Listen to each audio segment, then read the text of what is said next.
Okay. The Board of Education reconvened into open session at 6:03 p.m. Roll call, please.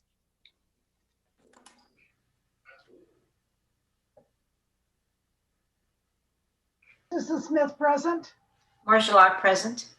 Jesus Holguin present. Peter Johnson present. Daryl Peden present. Martin Rex Kedziora present. Robert Verdi present. Susanna Lopez present. Maribel Maddox present. Thank you very much. Okay, on to D2, report out of closed session. Before I list out the or express everything that we're going to be reporting out, I do want the public to know that you did see on the closed session the superintendent performance evaluation. The Board of Education has not completed that yet, and we'll be continuing that just so that you're aware at the next board meeting, and then we will be reporting out.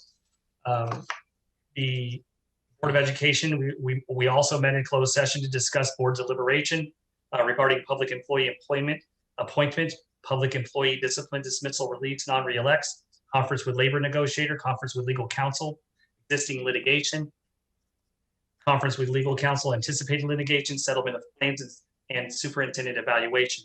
The board gave further direction to district staff and took action on the following. A motion was made by Ms. Smith and seconded by Dr. Locke and approved settlement case number 580800. This was approved by the Board of Education by the following votes. Susan Smith, yes. Dr. Locke, Marcia Locke, yes. Jesus Holguin, recused. Cleveland Johnson, yes. Daryl Peden, no. Okay, on to the next item. A motion was made by Mr. Johnson and seconded by Mr. Holguin and approved settlement case number 20-21-02. This was approved by the Board of Education by the following votes. 5 yes, 0 no. Moving on to the next item.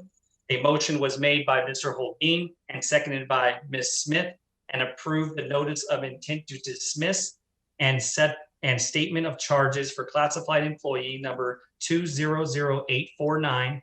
This was approved by the Board of Education by the following vote.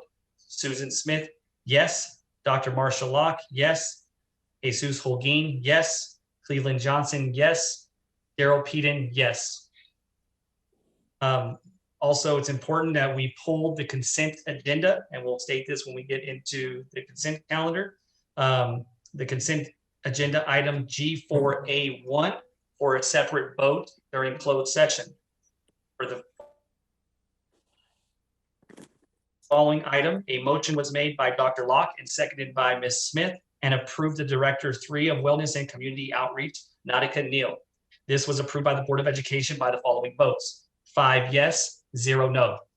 A motion was on the next item. A motion was made by Mr. Peden and seconded by Dr. Locke and approved the principal for Box Springs Elementary, Abir Awad.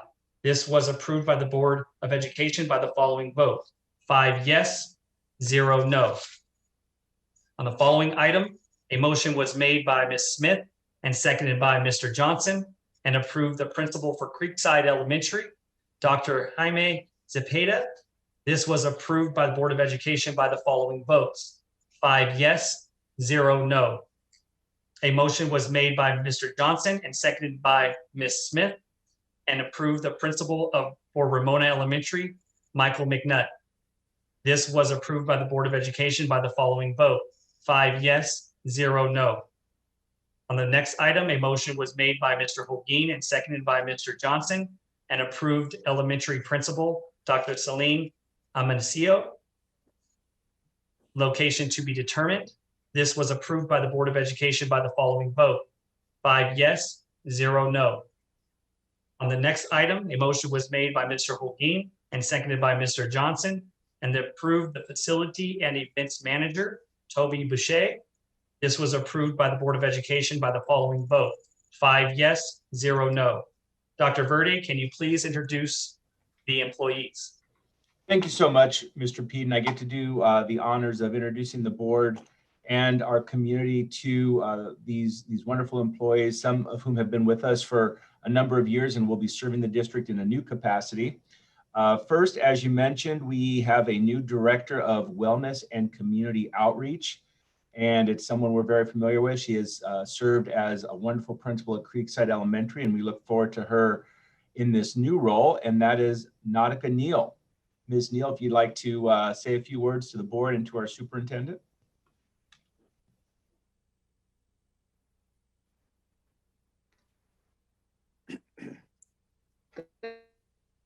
Good evening. First of all, I'd like to thank Kedziora, Cabinet, and parents of Moreno Valley Unified School District, and of course, my Creekside Elementary families and students. It is my pleasure to accept this position as director.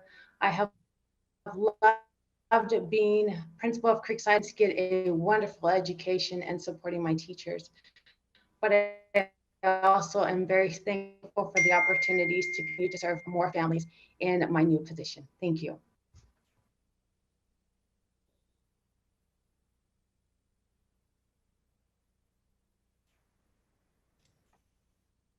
Congratulations again, Ms. Neal. And we do have some new elementary principals that have been approved tonight. The new principal of Box Springs Elementary also has served the district well as a wonderful assistant principal, and congratulations to her in this new role. That's Abir Awad. Ms. Awad, would you like to say a few words? Yes, thank you, Dr. Verdi. Dr. Kedziora, cabinet members, and esteemed school board members, thank you so much for this opportunity to serve the Box Springs parents, the families, the students, the staff members in this new role. When I came to Moreno Valley 2 years ago, and I just felt so welcomed and so supported. And it was a wonderful experience working with the Bear Valley principals and staff and the families and communities. And I look forward to forming new relationships with the Box Springs community in my new role as principal in Moreno Valley. So thank you so much for the opportunity. Thank you and congratulations again, Ms. Awad. Next up, the new principal of Creekside Elementary and also a longtime assistant principal with us, most recently serving at La Jolla. And we're very excited for him to take this next step in his career with Moreno Valley Unified. That's Dr. Jaime Zepeda. Dr. Zepeda, would you like to say hello to the board and to our superintendent? Yes, thank you. First, I'd like to thank the Moreno Valley Board of Education. I'd like to thank Dr. Kedziora, Ms. Maddox, Dr. Verdi, and Mrs. Susana Lopez for this great opportunity. It's always been a dream of mine to be a principal. I look forward to working with the students, the staff, parent, and the community of Creekside Elementary School. Thank you again for this great opportunity. Thank you, Dr. Zepeda. And congratulations are in order for the new Ramona Elementary School principal. And again, we're very excited to see this gentleman promote from within our district and take on this challenge. He's going to do wonderful things for Ramona Elementary. That's Mr. Michael McNutt. Mr. McNutt, congratulations, sir. I'll turn the microphone over to you. Yes, sir. Thank you. I'd like to take a moment to thank the Board of Education, Dr. Kedziora, Dr. Verde, Mrs. Maddox, Mrs. Lopez. You know, it's an amazing opportunity. I've really wanted to be a leader my entire life, and I'm continuing to work down that path. Thank you all for all of the opportunity, the support, the amazing, camaraderie, and I just can't wait to get started with Ramona and all of the stakeholders at that school site. It's a pleasure, and thank you guys so much.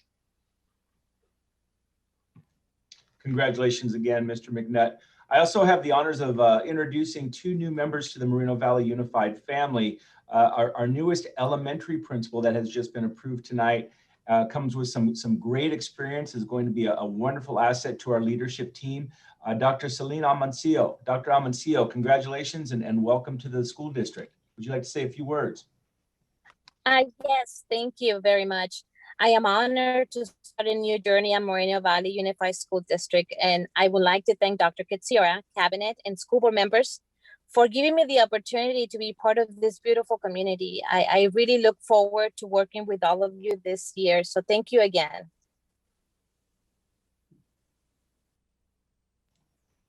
Thank you and congratulations. And last but not least, our new facilities and events manager and an individual who has worked with the district in different capacities. We're so happy to have him serve in this role. going to be a wonderful asset to our team as well. And that's Mr. Toby Boucher.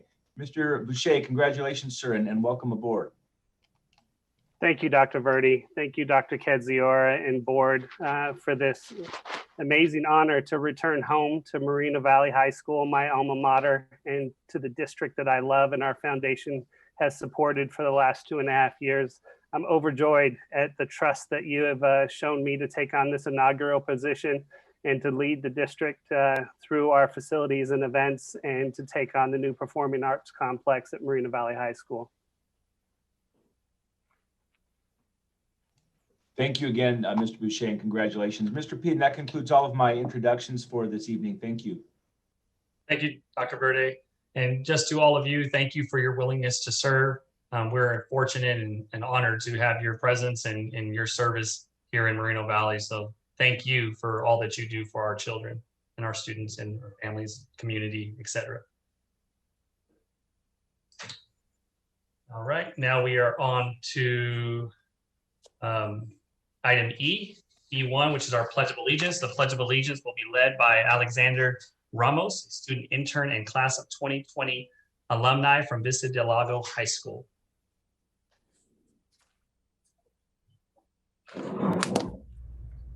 Hello everyone, my name is Alexander Ramos. I am a 2020 graduate of Vista del Lago High School and I am currently attending UCLA. Please stand and join me in the Pledge of Allegiance. Place your right hand over your heart. Ready, begin. I pledge allegiance to the flag of the United States of America and to the republic for which it stands, one nation, under God, indivisible, with liberty and justice for all. You may all be seated. Thank you.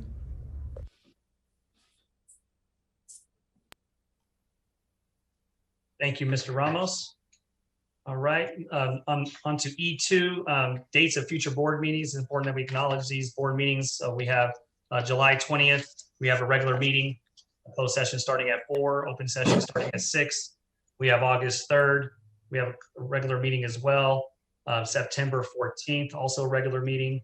Then we have September 28th, regular meeting. And we have a regular meeting also on October 12th. All of those closed sessions starts at 4, open sessions start at 6.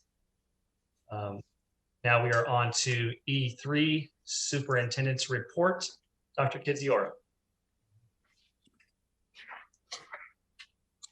Thank you, Mr. Peden. So I'm ready to begin, Claudia. Are you going to bring that up there? Thank you. I'm just making sure. I didn't know if you were watching me or not. She's always watching, but I just wanted to make sure. Thank you. So in tonight's presentation, if you go on the next slide, this slide right here, you'll see the 11 commitments. And tonight I have several examples of people in our district who are demonstrating and living out those commitments. There are also students and faculty that are meeting the portrait of a graduate, but also working on our goals and outcomes. So each of these are important in establishing a unified district, and our vision and our mission guides us. But I want you to know there's so many people that write to me about what they're doing to accomplish these goals. So on the next slide is a student from Valley View High School, and you've heard of Jacqueline Gomez before, but she was the recipient of $5,000, a scholarship by the Southern California Gas Company. And she was the winner at Valley View High School, one of 18 Inland Empire winners. And she's attending Duke University School of Medicine in the fall. And more than, the Southern California Gas Company, well, he's here with us tonight, I think. And he's joining me on this Zoom. Isn't he, Claudia? Yes. Yeah. He must be here. Adam Entivov. He's the public affairs manager with Southern California Gas Company. I'm here. Okay. So is Jacqueline here? Okay, Jacqueline's here. And so y'all were gonna say something here. Well, Jacqueline, just you do us all an honor with your success. Along with the scholarship, you get a ruler. It has all the presidents on it right here. You get a T-shirt. You get a spiffy backpack. And I don't know if you can see it because this is the strangest big check presentation I've ever done because it's by Zoom, but you also get this, which won't fit in your ATM, but you are going to get a check written to the Duke University in your name to help pay for all your tuition and expenses. And congratulations, much success to you, and fantastic job in your high school and complete academic career. Thank you very much. Can you see the check? Can you see the check? I don't know if the check comes through or not. So you're going to we actually write the check directly to Duke University, and it'll show up, I believe, as a credit on your tuition. And I don't want to bore people with all the dirty details, but in all our applications and such in the Inland Empire, probably our top student, honestly, just excelled in every metric. And I'm grateful to the Moreno Valley Unified School District for suggesting you amongst others, and just thrilled to be able to do that. This is probably the best part of my job. Very good. Great. So Jacqueline, would you like to say something? I mean, you can say something. You want to introduce your mother or your father or your sister or your brother who's ever at your house with you? Well, they're not really here. They went to pick up my sister who's in summer school right now. So yeah, schedules weren't good right now, but I just want to say thank you to the SoCal Gas Company for choosing me. It's such an honor and a privilege to be able to receive the scholarship. And it will definitely help me with my studies. So thank you very much. Is there a particular part of medicine you'd like to go into? I'm not sure. I hope that during these 4 years, I'll be able to figure it out, through volunteering, internships, shadowing. So hopefully with Duke, I'll be able to realize what I want to do and the path I want to follow. Outstanding. Well, congratulations again. And thank you to Moreno Valley Unified for allowing me to make this presentation tonight. Well, I want to thank you, Adam, for reaching out to me and providing this opportunity to a student in our district, because it means a lot that Southern California Gas Company contacted me and wanted to make sure one of our students was one of the recipients. So thank you very much for that. And Jacqueline, thank you for doing such a great job at Valley View High School. And we know you'll be successful at Duke University School of Medicine. So congratulations. Thank you. And so on our next slide, Adam, you asked for a few minutes as a partner in our community, a business partner, which we are grateful for your support, to share some things with our school board and our community. Well, thank you, Superintendent. Instead of doing a big PowerPoint presentation, I'll just say a few words, and then if anybody would like a little more details, they can certainly reach out through the school district to get in touch with me. But some exciting stuff is happening here in Moreno Valley. First is we have a big compressor station, which is like a pump station, and it pumps gas to LA or to San Diego markets, as well as the Inland Empire. And we're replacing some old piston engines with state-of-the-art electric and natural gas engines that will eventually be converted to hydrogen. We're also going to add solar. We're going to add an electrolyzer, which splits water to create hydrogen. And we're adding a fuel cell to create electricity on site. And what all this means is that Moreno Valley will become be put on the cutting edge of energy technology. And along with this, SoCal Gas is striving for reaching net zero carbon emissions, meaning we produce no carbon by the year 2045. We're a really big company, 22 million customers, which is about a third of the size of England. So it's going to take a while to get there. But this technology here in Moreno Valley is foreshadowing where this company is going, and also creates the opportunity for future ways to reduce carbon. So whoever's out there in that laboratory coming up with that next great widget, that next great product, that next great invention can then say, hey, I've got a customer in SoCal Gas, and let's make a business, let's create some jobs, and let's sell some products that will change the world and clean up our environment. So it's a workforce development opportunity, it's a technological opportunity, and it's a way to change the world. Because if we can do it as one of the largest natural gas providers then in the country, then the rest of the country will follow. So truly world changing, and it's all starting in Moreno Valley. Thank you, Superintendent, for allowing me the time. Well, thank you, Adam, and thank you for being a supporter of our district and a wonderful business partner. And we could not do the work that we do in our district without your support. So thank you very much. The honor's mine. Mr. Peden, do y'all have any questions for Adam from the gas company? Do you want to know any more, or anybody want to ask him anything? Because I mean, if they do, I don't want to.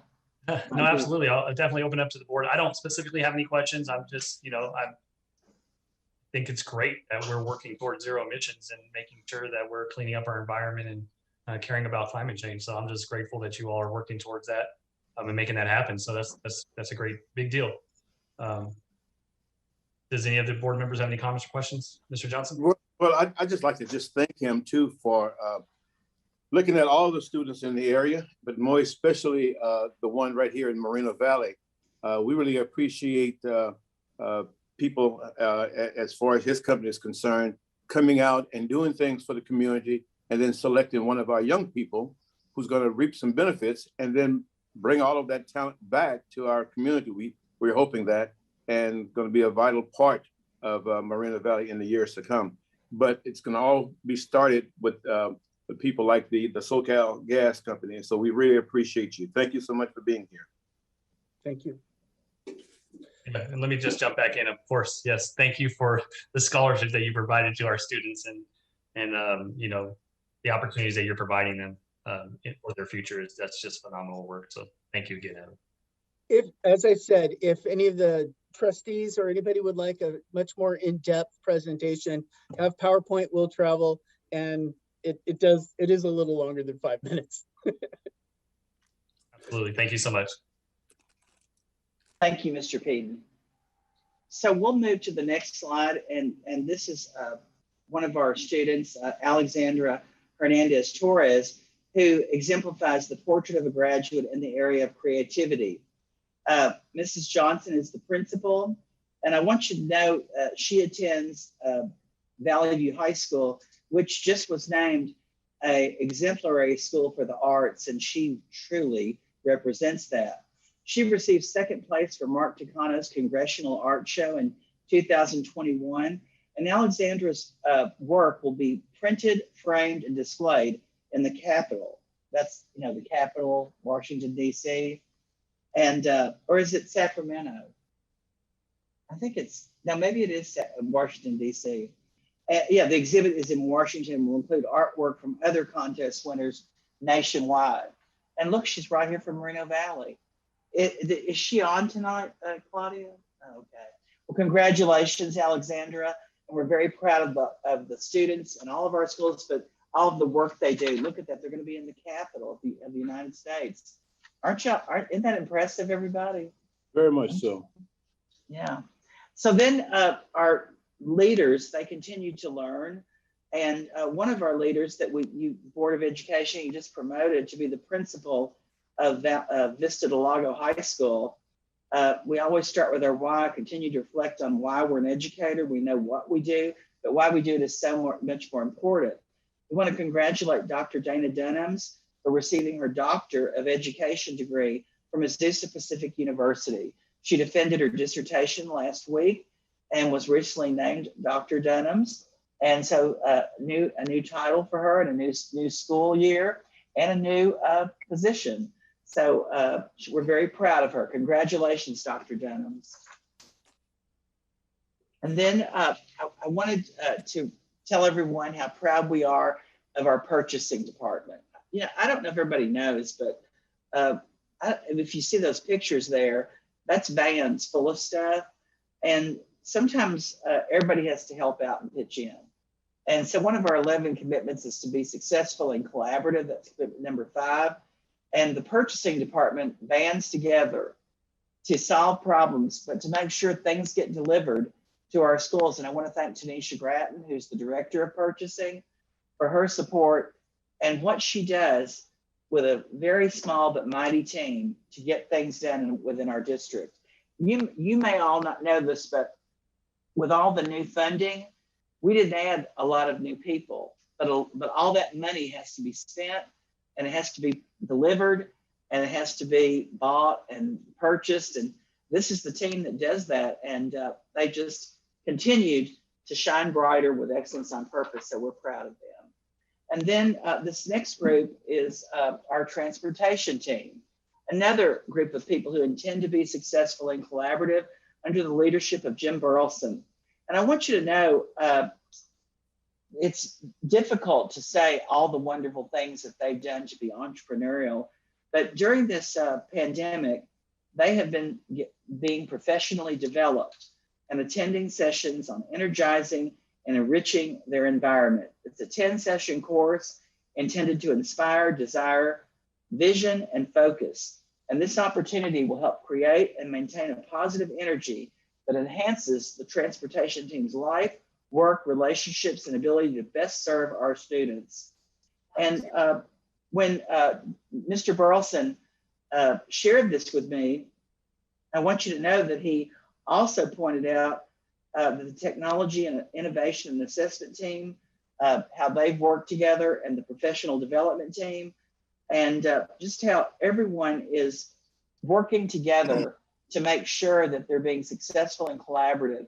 And the transportation team was truly exceptional during this pandemic, because many of the people who drove buses were repurposed. And you saw them at schools doing new positions and new jobs, helping deliver food, helping give food at grab and go, but also helping clean schools. So we want to thank them and congratulations to them. And then this is a teacher at Butterfield Elementary, Nori Wall. And sometimes we always don't hear about what people do, but this particular teacher, who's under the leadership of Dr. Chalfont at Butterfield, they were involved in a national professional development grant. And the person who implemented that grant, Teresa Hancock, wrote me and said that she's been an active participant in the grant, and she's truly a shining star. Her reflection on the project, and also what she shared during our recent meeting, how well her students did on the MAP reading and language assessments. And she said, please shower her with praise and appreciation. She is a wonderful educator, and our project in Moreno Valley Unified School District are fortunate to have her.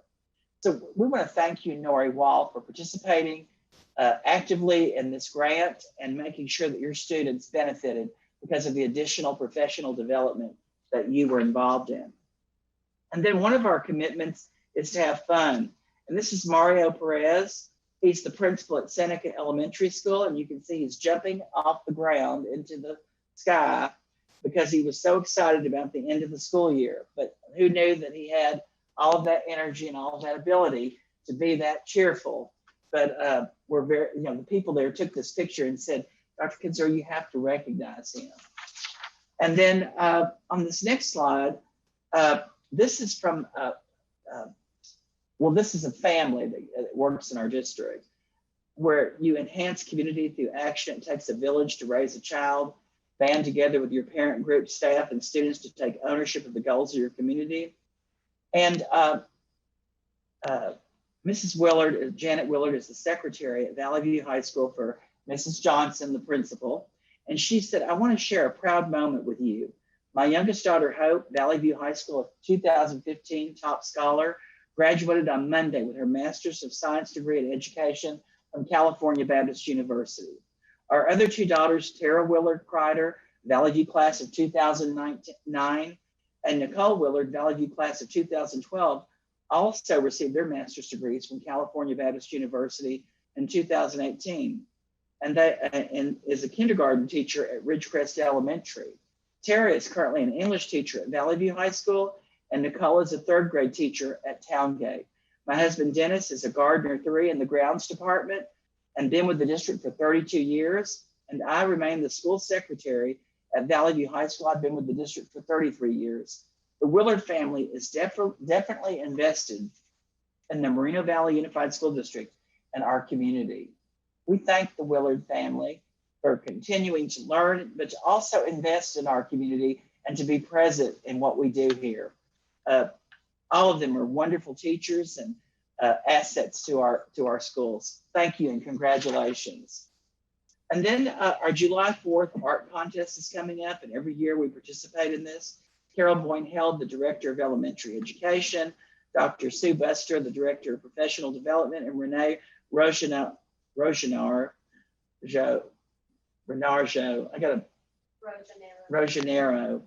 our new VAPA coordinator. They helped coordinate this, and it was challenging because of the pandemic, but they did get students to participate. And so we're proud of Jasmine Cortez in the 2nd grade at Ramona, who drew Hand in Hand, Together We Stand. Autumn Soria, a 3rd grader at Ramona Elementary School, who did My Home, Moreno Valley. And Mason Paz, a kindergarten student at Ridgecrest Elementary School, that did Home of the Free. And they'll be recognized at a city council meeting, and I'll let the board know when that happens so you can be there. But some of them will be at the July 4th parade, and they're very excited, and we're very proud of them. Congratulations, and thank you for participating. Now, on this next slide, I want you to know I'm so proud of our students that every week on Tuesday and Friday, we put in all these contests, and I'm just grateful that students participate in this. But the Riverside County Office of Education hosted a fine arts spectacular with the theme Embrace the Chaos. And Grace Hutchins, who recently graduated from Valley View High School, was the high school finalist awards for the event. In middle school, Arlene Aguayo, 8th grader at Vista Heights, did innovative interpretation of the theme award. Malachi Elam, a 7th grader at Vista Heights, got Originality Award. And Parmavir Sang, 6th grader at Vista Heights, also got the Judge's Favorite Award. Now that's not all, there's more.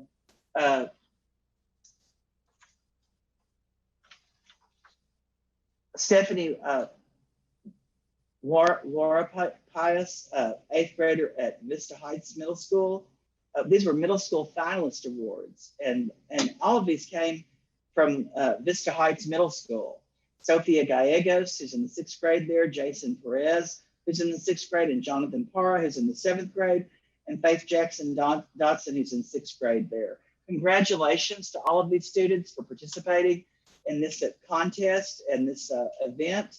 And we're very proud of how they represented Moreno Valley Unified School District. This year in our Asterisk program, which is on the next slide, we have over 103 students participating in our program this year. And they're working in every division in the district and all over the district at schools. You'll see there was a total of 9 interns in this picture who went with me and Mr. Holguin to the Wake Up Moreno Valley hosted by the Chamber of Commerce. And we introduced to the community these 9 interns. And I want you to know, they were spellbound by their comments and how they represented the Moreno Valley Unified School District. We're extremely proud of all of our interns, but I just want you to know they had to get up at like 7 or be at something at 7 a.m. in the morning. And whatever they're asked to do, they come to and they represent. And so I definitely try to show them off wherever I'm at. And I just want to thank them, and I want to thank their families for what they do to send children to our schools that are so well prepared, can communicate, and inspire others to do better. And we're really proud of the Moreno Valley Community Adult School. They received the Promising Practice Award for their technology boot camp presented in coordination between several agencies. Dr. Patricia Bazanos is the principal there. And this is truly an honor to have our adult school be recognized as a promising practice out of it's one of only 12 programs selected in the state. and one of them, and this was in Moreno Valley Adult School. So congratulations. And then Friday Night Live is a wonderful program that we partner with our community agencies and through Riverside University Health System. And I'm very proud of Hidden Springs Elementary School. They got a recognition from Friday Night Live Awards for their character building at that school, where Latrice Thomas is the principal. And they were one of 3 schools chosen for this award. And that's one of the things we work on, is building character and students using their skills to help their community. So congratulations to Hidden Springs and to the faculty who helped those students with that program.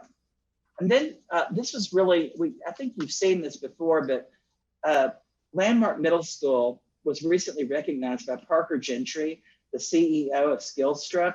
He says he'd like to recognize our district partners who accomplished some amazing things this past year. Moreno Valley School District in Riverside, California, this is written in a national journal, saw one of their middle schools, Landmark Middle School, increase cyber science enrollment by 43%. Despite this being one of the most wild school years, these amazing administrators and educators truthfully changed the trajectory of their students this past year. Shout out to Donna Woods and her whole team. So not only did they increase participation, but they increased it in every area: female, black female, English learner, homeless students, foster youth, and truly embracing all students there. And I want to thank Rafael Garcia, the principal, and Mary Baez, who's the cybersecurity STEAM teacher there, that is truly making a difference in students' lives there. Congratulations. And then this summer, this already happened, but I just want to thank Donna Woods and Mrs. Kerr at Canyon Springs High School, the principal there. We hosted a virtual cyber camp and truly had people from all over the state and all over the nation speaking to our students and being part of this. But we're very proud of this program and continue to see great things happen. Vista Del Lago also had a robotics camp June 14th to the 25th, 2 weeks the same time of this. So there were things happening all over, but we're proud of the teachers and the students who participated. And then I want to remind the community that we have a display of the Teen Talk curriculum for grades 7 and 8. There's a review-only copy available on district website till July 15th. And there's the link for that. We also have an opt-out option. I've been asked to point that out, that to make sure people know they can opt out. And the board is not voting on this yet. This is still in discussion and review. And if you have questions or you'd like to know more information about the curriculum, we'd like for you to contact Educational Services at 951-571-7500, extension 17275, to schedule an appointment to speak with someone or to come in and review the curriculum with someone who has expertise in the area. And thank you to our community for reaching out to us and for helping us review this important curriculum. This next award goes to one of our school board members. Mr. Johnson was given a Living Legacy Award on Father's Day, and he was nominated by his family. He didn't know this was a surprise to him, and it was honoring unsung fathers. And so I'd like to share this video with the public and the community to demonstrate the quality and character of one of our Moreno Valley Unified School District board members. Award is the Living Legacy Award. This award is given to a father who has been married for at least 45 years or more and is involved with his family and community and serves as a role model for other fathers. Our honoree has 4 grandchildren and is affectionately called Gramps. He married his high school sweetheart, Barbara, and they were together for over 55 years. He began his public service in the United States Air Force, where he served for 20 years at bases around the world. After his service in the Air Force, he spent 26 years as a logistician for PepsiCo until retirement. In 2010, he was elected to the Moreno Valley Unified School District School Board. He is now on his 3rd 4-year term. Ladies and gentlemen, please give a big virtual round of applause to the recipient of the 2021 Huff Living Legacy Award, Mr. Cleveland Johnson. Congratulations, C.J. Johnson. He was surprised. He didn't know who did it, how it happened. He was texting me, thought I had something to do with it, but actually it's his children right there that had something to do with it. So congratulations, Mr. Johnson. Award is So on this next slide, I would like to, this is one of those things that's very difficult. But Dr. Locke, this is your last board meeting with us. And so Mr. Peden, you have some remarks that you'd like to share first. And then we have some other tributes to Dr. Locke. Thank you, Dr. Kidziora. Of course, Dr. Locke, on behalf of the Board of Education, I'd have to say we are honored to have been able to serve with you as a part of the Board of Education for the Moreno Valley Unified School District. It's clear that you have led us through a very challenging year. There's no doubt about that. When our schools were ordered to close due to the pandemic, it was a big deal. And there's no question that you helped lead us through that challenging time. We appreciate and value your leadership as president last year and throughout your entirety of your term as a school board member. I especially would like to commend you for always emphasizing the importance of social emotional well-being for all of our students and staff. In fact, a quick story, one of our first conversations when we were at a conference, we had pretty much our first discussion as new board members. I think this was back in 2018, if I'm not mistaken, late 2018, early 2019, somewhere around there. And right off the bat, you made it very clear that one of the most important things to you is social emotional well-being of our children. And there's no question that during your time with us, we've been able to work together under your leadership and hire more counselors for all of our elementary schools and additional social workers as well. And I think everybody knows Dr. Locke, that our students' health and mental wellness is very important to her and to this board. So thank you for driving that. I also want to highlight, and it's very important because this is something to note, and to some folks, maybe this is not too big of a deal, but in my mind, and I think the rest of my colleagues would agree, that one of the most important things that you can do in governance is to set, and in life in general, is to set a very strong foundation. And it's that foundation that allows you to succeed and to sustain, to accomplish the missions that you have set in mind. And so we have to give credit where credit is due as it relates to your part of being a part of history, as it relates to putting together what my understanding is our first governance handbook, which is going to allow for that infrastructure and will allow for that foundation to where we head as a Board of Education, but also the new leaders in our community that come after us to continue this mission of educating our young people and getting them prepared for their future and to accomplish their dreams. So thank you for that leadership. There's no question that that was you driving that and emphasizing how important that was to this district. So thank you for that again. You've been a significant contributor to Moreno Valley and our community, not just as a school board member, but you've always been a champion for children. I've only known you for a few years, but it's clear you have a lot of friends and you know a lot of people in this community, and everybody will, I believe, agree that you are a champion for students, but also you've had a tremendous distinguished career in education. So thank you for the service that you've done for our students, family, and community, and in Moreno Valley and throughout the Inland Empire. Again, it's been a privilege to work with you, and thank you for everything that you've done for me, and for being somebody that is willing to pour into other people. I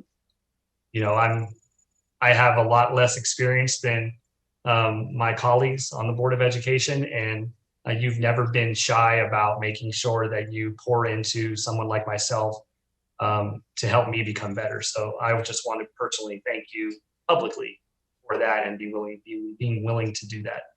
And at this time, of course, we have to open it up to the rest of the board. And if they wanted to add anything, this would be the time.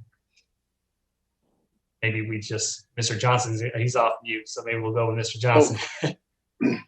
Okay, thank you. Yeah, I first met Dr. Locke one summer when we were out in Palm Springs attending a workshop. And I found that she was very, very, very bright person. And she was very enthusiastic about our children in our community and ensuring that they got a quality education. And I knew then that she had to win her district in order to be on the school board. And as it turned out, no one ran against her. So she ran unopposed. And I guess that's because the folks in Moreno Valley already knew about her. So there was no sense in running against her. So that's where that whole thing worked out. But I think we got the better of it because when she came on board, she really lit everything up and made us all better. And for that, I want to make sure that I let her know how much I appreciate her and the things that I've learned from her. And we just wish her the best of luck in her future.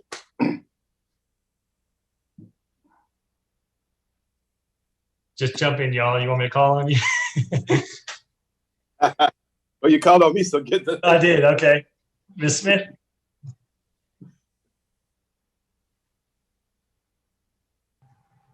All right. Well, I didn't know I was going to say something. I'm not good at this kind of thing. I'm really not good at goodbyes.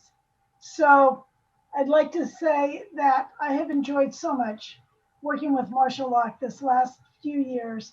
I can't believe you're leaving us, and I will miss you.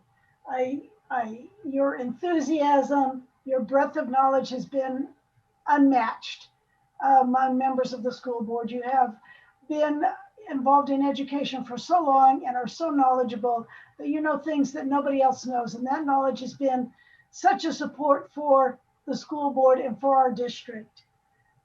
I know that you want the best for every single student in Moreno Valley. That has come through time and time again.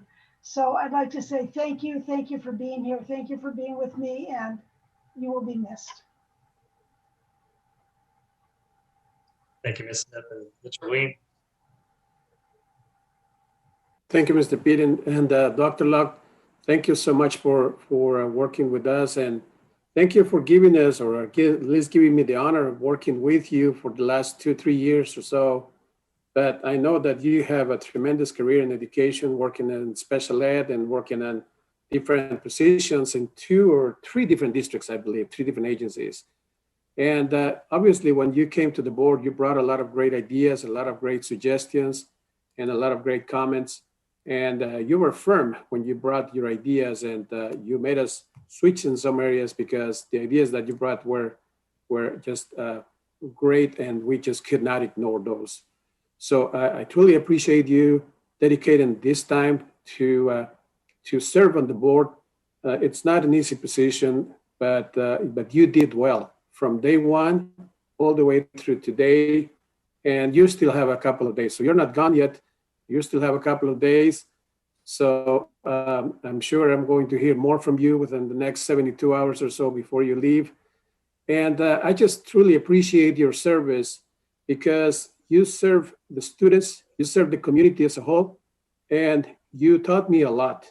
You know, the conversations that you and I had were very, very motivational to me and very learning process, those conversations. So I just want to say thank you. Thank you for your commitment. Thank you for your dedication. Thank you for your willingness to spend that time with us and for your willingness to share those ideas, because many times people want ideas, have ideas, but they don't want to share. But you were willing to come in and just lay it out there. And it was very helpful, very beneficial.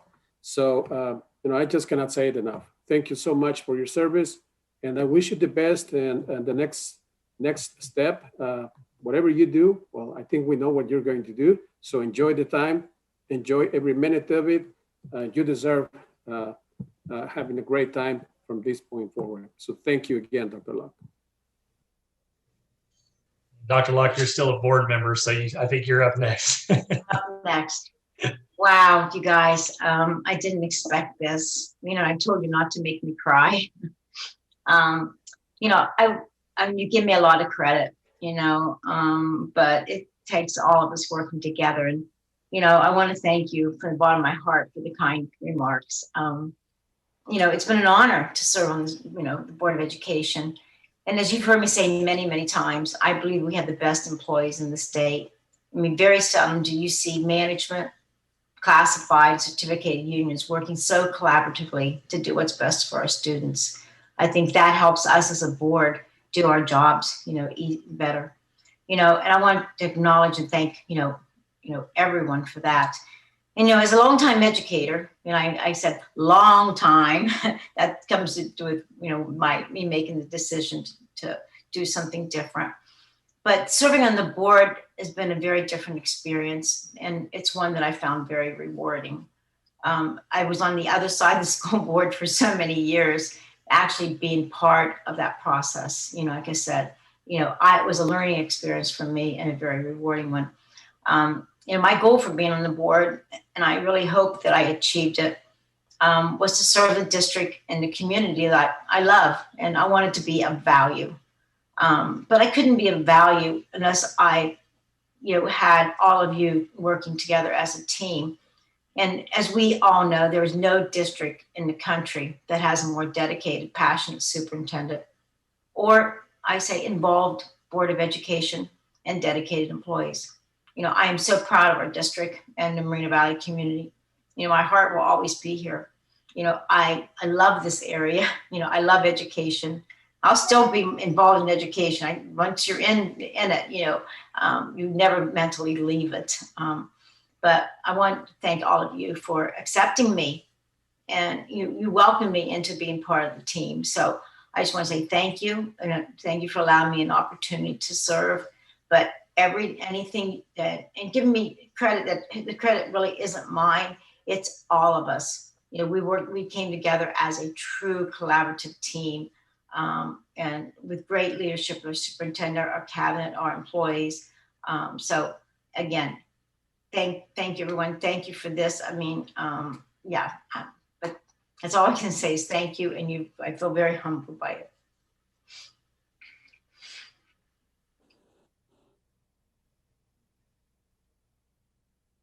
Muted myself. I wanted to say, you know, unmuted, but I didn't. Dr. Locke, this isn't over with. So Dr. Claudia has a presentation that she wants to show you. She's been to a glass factory, and she made something.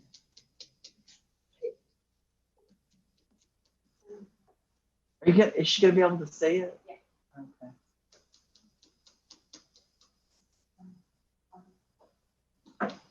Dr. Locke, can you see it? It's on Erica's screen. Dr. Kiziora, I can only see you, Dr. Kiziora. Somehow I don't see anybody else. Can you spell like Erica? Oh, there you go. Yeah. Can you see it, Dr. Locke? It's a vase.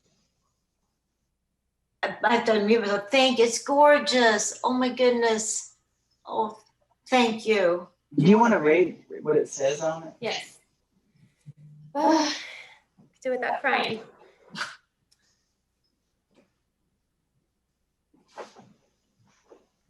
The Moreno Valley Unified School District thanks you for your tireless work and commitment to our students, families, and staff. You are an inspiration to us and an outstanding educator. Thank you, Dr. Locke.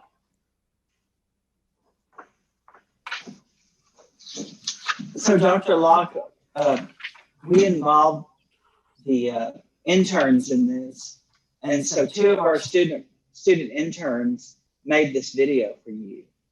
So I hope you'll watch it and you'll enjoy it.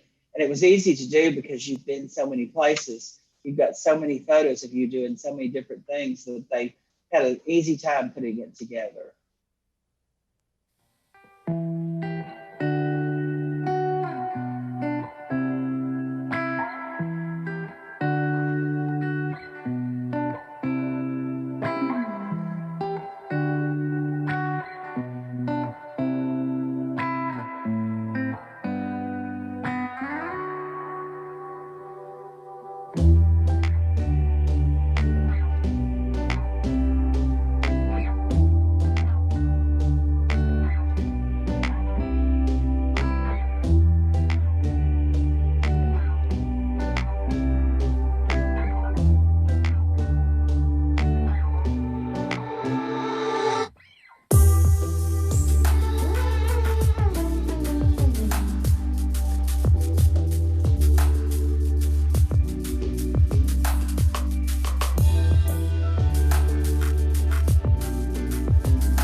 So that was from 2 student interns that put that together.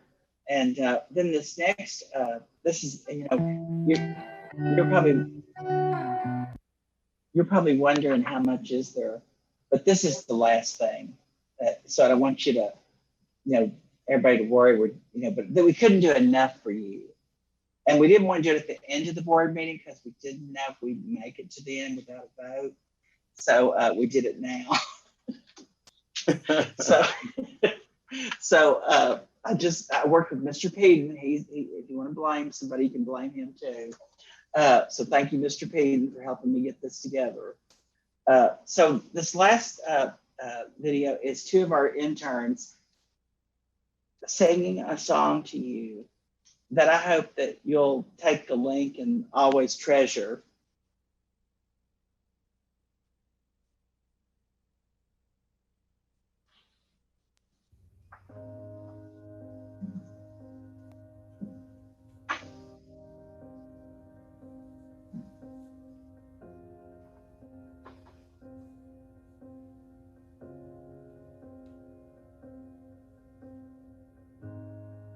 You're the engine that makes all things go, and you're always in disguise, my hero. I see your light in the dark, smile in my face when we all know it's hard. There's no way to ever pay you back. Bless your heart, no, I love you for that.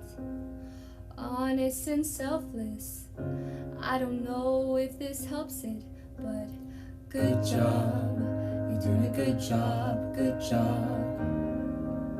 You're doing a good job, don't get too down. The world needs you now. Know that you matter, matter, matter, yeah. You're doing a good job, good job. You're doing a good job, don't get too down. The world needs you now. Know that you matter, matter, matter, yeah. 6 in the morning, and as soon as you walk through that door, everyone needs you again. The world's out of order. It's not as sound when you're not around. All day on your feet, hard to keep that energy. I know when it feels like the end of the road, you don't let go, you just press forward. You're the engine that makes all things go. Always in disguise, my hero. I see the light in the dark, smile in my face when we all know it's hard. There's no way to ever pay you back. Bless your heart, no, I love you for that. Honest and selfless, I don't know if this helps it, but good job. You're doing a good job, a good job, a Good job. You're doing a good job. Don't get too down. The world needs you now. Know that you matter, matter, matter. Good job. You're doing a good job, a good job, a Good job. You're doing a good job. Don't get too down. The world needs you now. Know that you matter, matter, matter. The mothers, the fathers, the teachers that reach us, strangers to friends that show up in the end. From the bottom to the top, the listeners that hear us, this is for you. You make me feel it.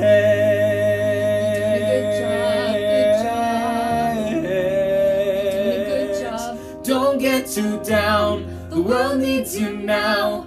Know that you matter, matter, matter, yeah.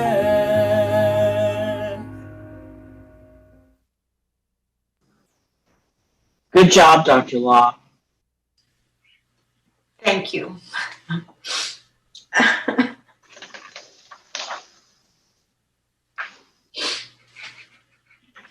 Thank you, Mr. Payton. Thank you. Okay, Mr. Payton.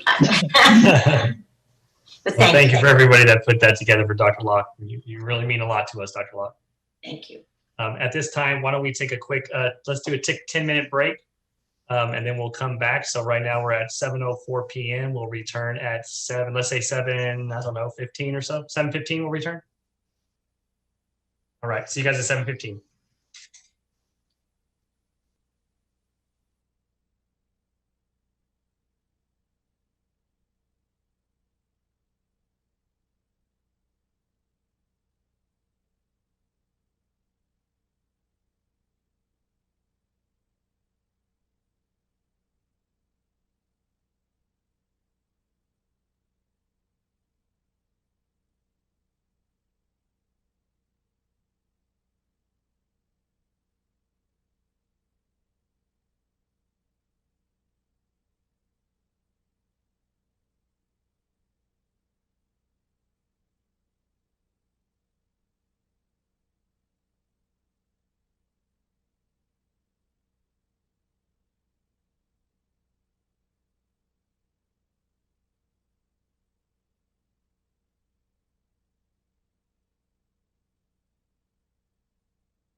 Dr. Kidziora, are you going to continue? Are you going to switch it up, Claudia, the screen? Because all I see is you, Claudia. I think it's on like speaker mode or.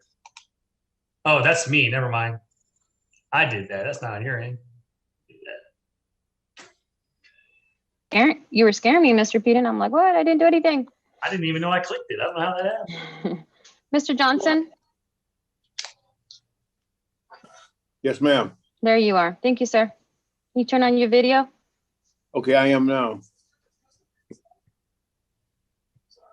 Why isn't it coming back on?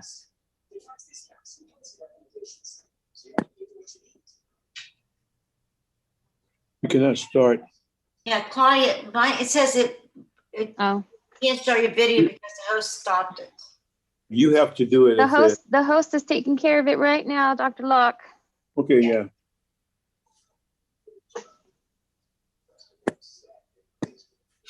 Okay.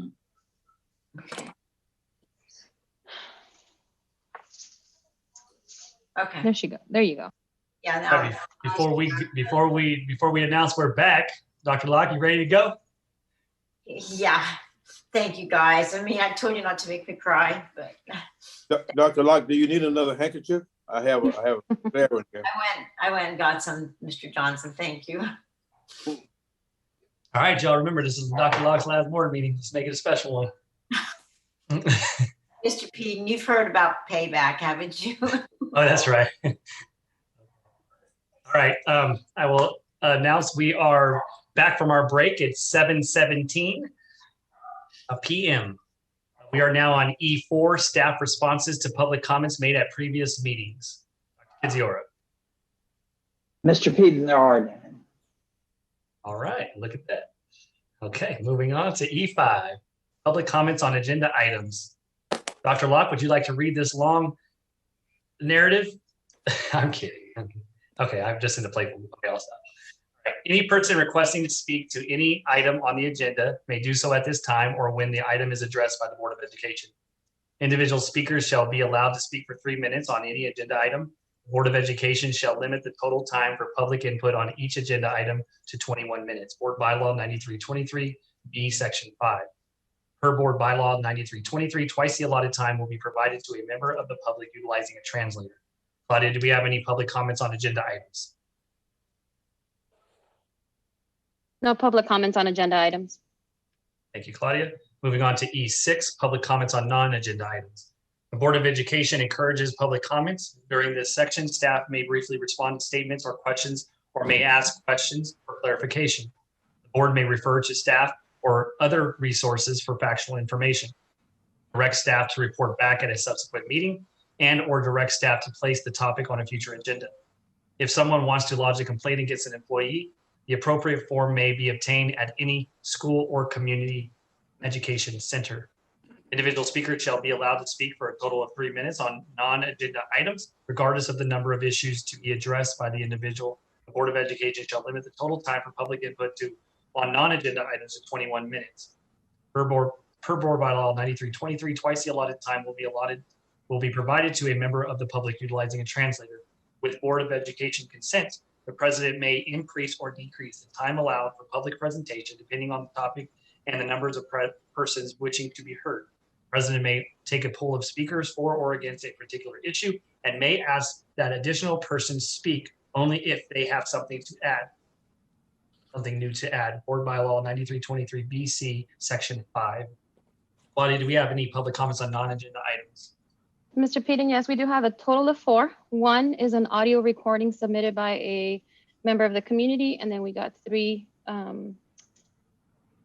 additional people that will be speaking that have joined the Zoom. Thank you, Claudia.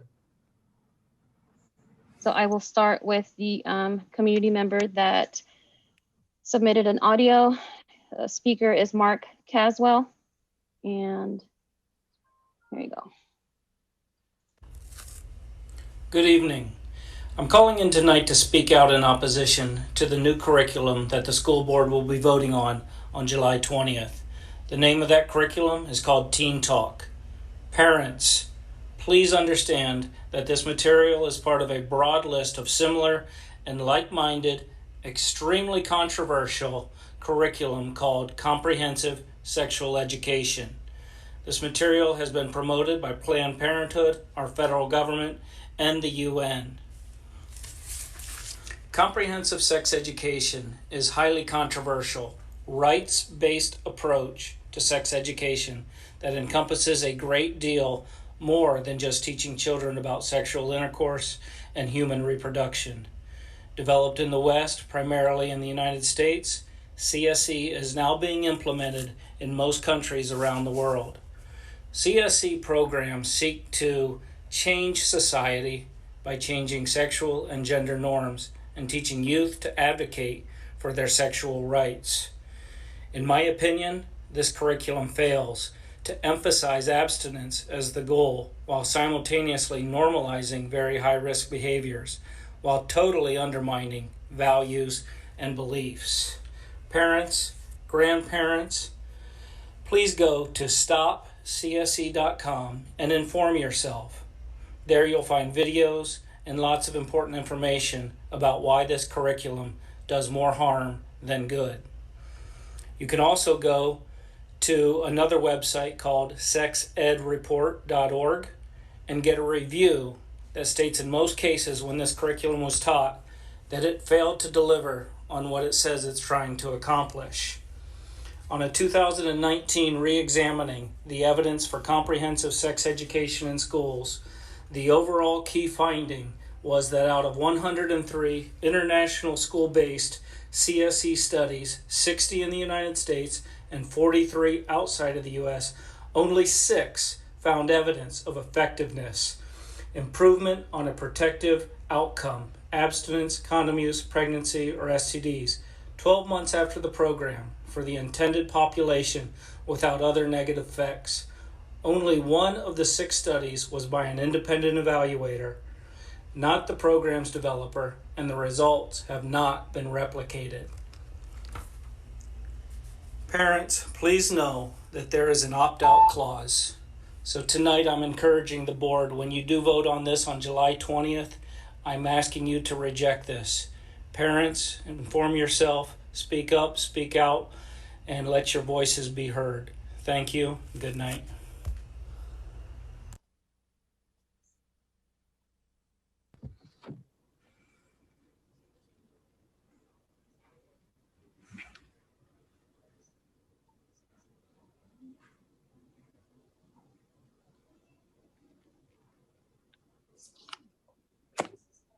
Okay, the next speaker we have is Sam Stager, and he's calling in to speak. Mr. Stager, do you hear us? I do. Mr. Stager, you got 3 minutes to speak, sir. You'll see the timer and begin. Good evening, everybody. My name is Sam Stager. I'm the proud principal of Bear Valley Elementary, and I wanted to take a couple of minutes to thank and congratulate Dr. Locke for her service to Moreno Valley, its school, excuse me, staff and community. And I'm sorry, Dr. Locke, I know you were a little bit emotional earlier, but it's my term now. So Dr. Locke embodies the public service you want to see in any elected official. When you think about it, school boards are some of the most impactful forms of government that we have as a society. We all know other forms of government that seem to go on for years and years without doing anything impactful. But not school board members. School board members are directly and routinely in front of the community that they serve. And what they do has a direct effect on students' lives and a long-term impact on the communities they serve. School boards have to keep student learning as priority number 1, and our school board does exactly that. Also, not all of our students walk through our doors with the same needs, and good school boards recognize this and they allocate resources to address this. And our school board does exactly that. So when you think about all the programs in place in Moreno Valley, when you think about all the construction that's taking place on all our campuses, all the wonderful student successes, these are directly the result of the leadership of our school board and Dr. Kedziora and our cabinet. The school board makes decisions that will affect students for decades. That takes leadership and it takes vision and it takes the ability to justify those costs to members of the community who may not quite be on the same page as the school board. Now, Dr. Locke's leadership, support, and vision is unquestioned. She is invested in this community, and I know that she will remain so. I know that she cares deeply for Moreno Valley. She embodies dignity and wisdom and vision that we wish all elected officials have. She does not hesitate to engage this community she serves, and she always does what she feels is right for kids. And on a personal level, I know that she's a heck of a supportive grandmother as well, because my wife was fortunate enough to have her grandson Sage in her class at Northridge Elementary. And I can tell you, Sage is a super cool kid. So Dr. Locke, on behalf of the management team, and especially on behalf of site level leadership, I want to extend a heartfelt thank you for your dedication and your support and your leadership. You'll be missed, but I wish you all the best.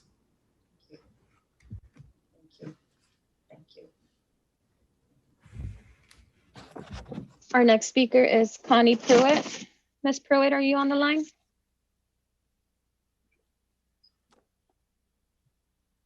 Ms. Pruitt, can you hear us? She unmuted. Connie, can you hear us?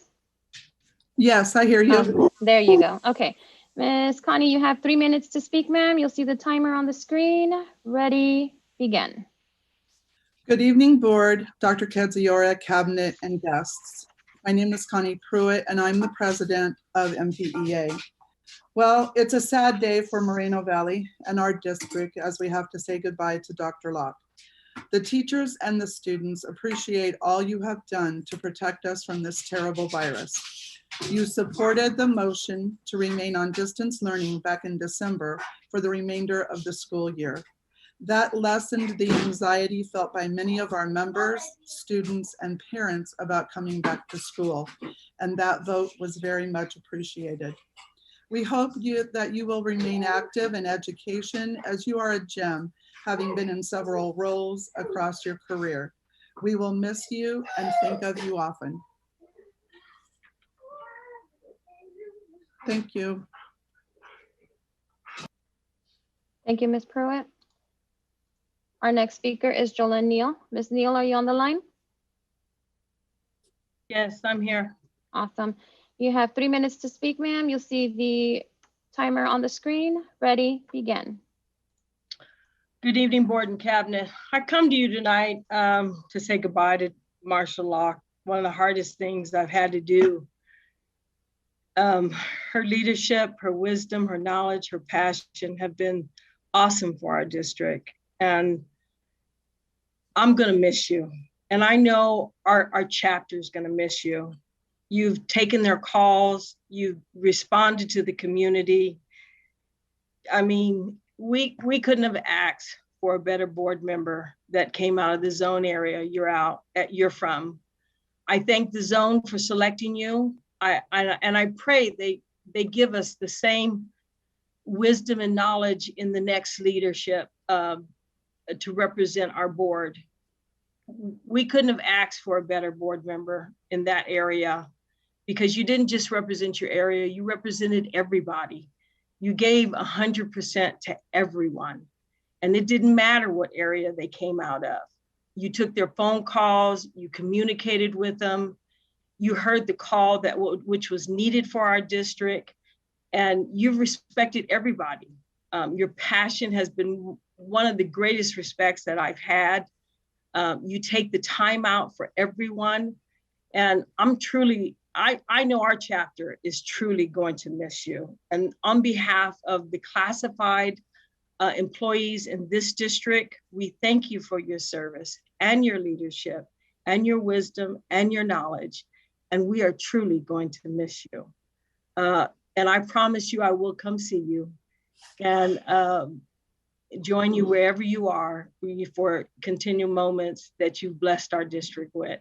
And I thank you for your service to Moreno Valley Unified School District.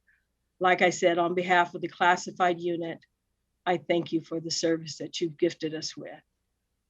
Take care, and I hope much success in your retirement. Bye. Wow. Mr. Peden, that was our last public comment.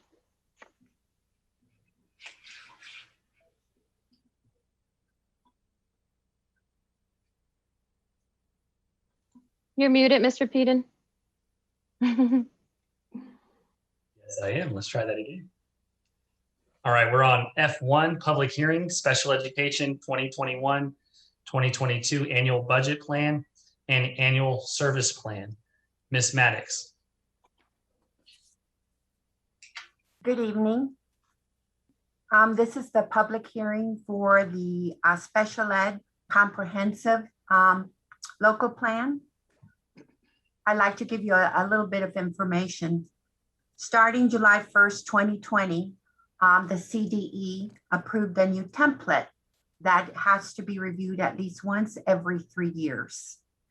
Due to COVID, SELPAs were given a 1-year extension. Our local plan was developed in collaboration with several stakeholders, including representatives from special ed and general ed teacher groups, instructional assistants, administrators, directors, and the Special Ed Community Advisory Committee. This local plan includes different sections, which I'd like to review with you. Section B of the local plan consists of 29 pages and addresses the governance and administration of SELPA. It includes the roles of the governing body, the policy-making process, the role of the county office, procedures, if any, for charter schools, the role of the CAC, fiscal oversight, roles of self-administration, the monitoring, and the location of the required policies, procedures, and programs. So this section deals with the governance and administration of our SELPA. Section D of the local plan consists of 7 pages, and it's the annual budget plan for the 21-22 school year. It includes all the revenues and operating expenditures and is updated every year. We now have Section E of this local plan, which is 14 pages, and it addresses and it explains and it describes the different special education services that we anticipate will be provided for the students in the 21-22 school year. And this part is updated every year. And finally, the last section is attachments to provide additional information for the details, for the fiscal details for Section D and E. The public hearing is to hear any comments, answer any questions regarding the special education local plan. Thank you, Ms. Maddox. And just to clarify for the board, we'll be opening the public hearing, and then we'll look for any public comments if there are any, and then we'll close it. And then the next item following that is to vote to approve this item. So at this time, I'll entertain a motion to open up the public hearing. Is there a motion? I'd like to make a motion that we open the public hearing right now. Okay, is there a second? I'll second that. All right, second by Ms. Smith. Roll call, please. Ms. Smith, Aye. Dr. Locke, Aye. Mr. Holguin, Aye. Mr. Johnson, Aye. Mr. Peden. Aye, motion carries 5-0. The public hearing is now open. Claudia, is there any public comments? No public comments for the public hearing. Thank you, Claudia. Board, are there any questions or comments or concerns on this? Seeing that, Ms. Holguin? Yes, just a quick question. I think we know the answer, but I think it would be beneficial for the community to know this. The budget for special education, and I guess I'm asking Ms. Lopez, the budget for special education, the revenues or the funding that we receive from state and from the federal government, is it enough to cover the special education services just with special education revenues? Hello. So every year we receive various different types of special ed funding, but you will see that every time there's a financial report that's presented, we talk about contributions, and one of the contributions is to the special education program, and that's because the federal and state revenues that we receive for special education are never enough to cover the expenditures for that program. And that's probably something you see across districts across the state. And so in particular for our district, it's about $40 to $45 million. It fluctuates from year to year that we need to contribute from unrestricted general fund to the restricted fund to cover various special education resources.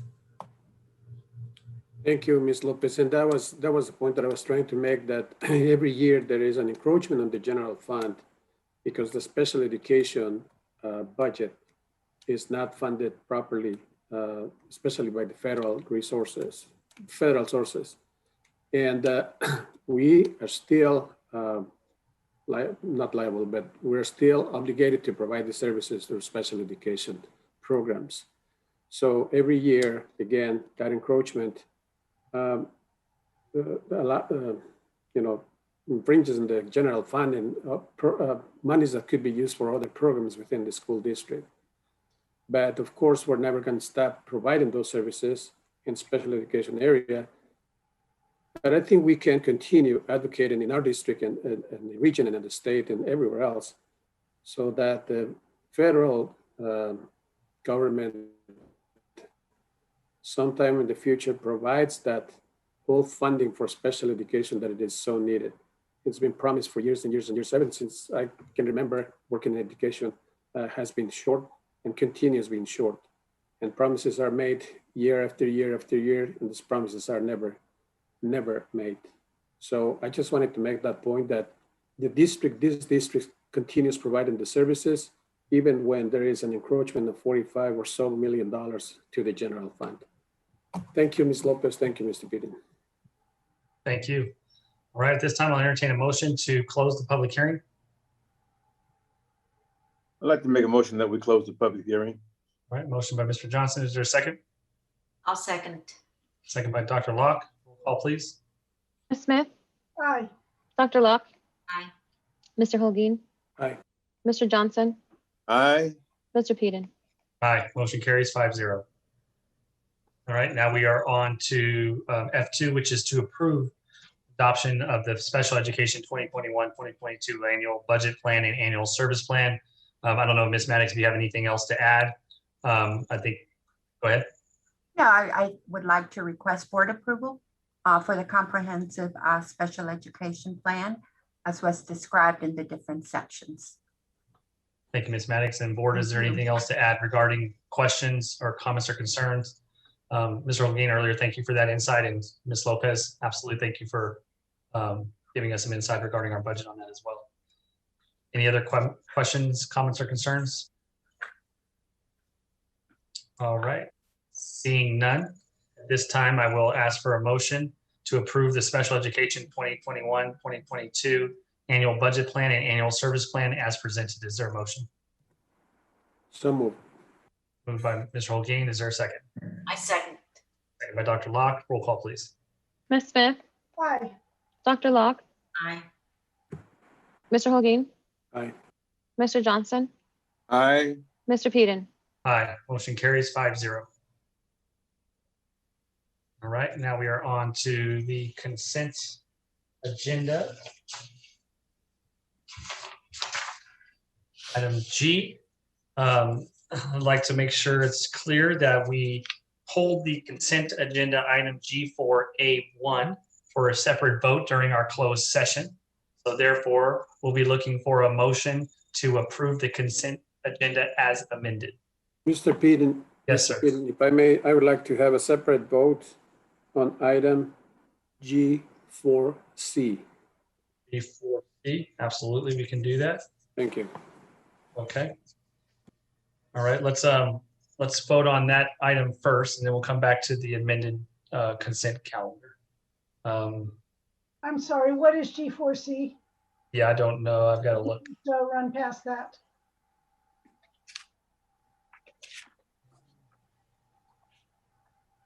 Find that real quick. G4C.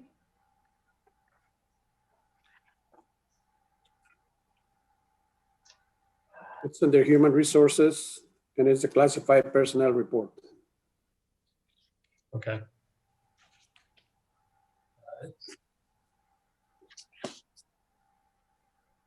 All right, bear with me. I gotta be able to find it, so I'm kind of on. It starts on page 99, Mr. Peden. Thank you.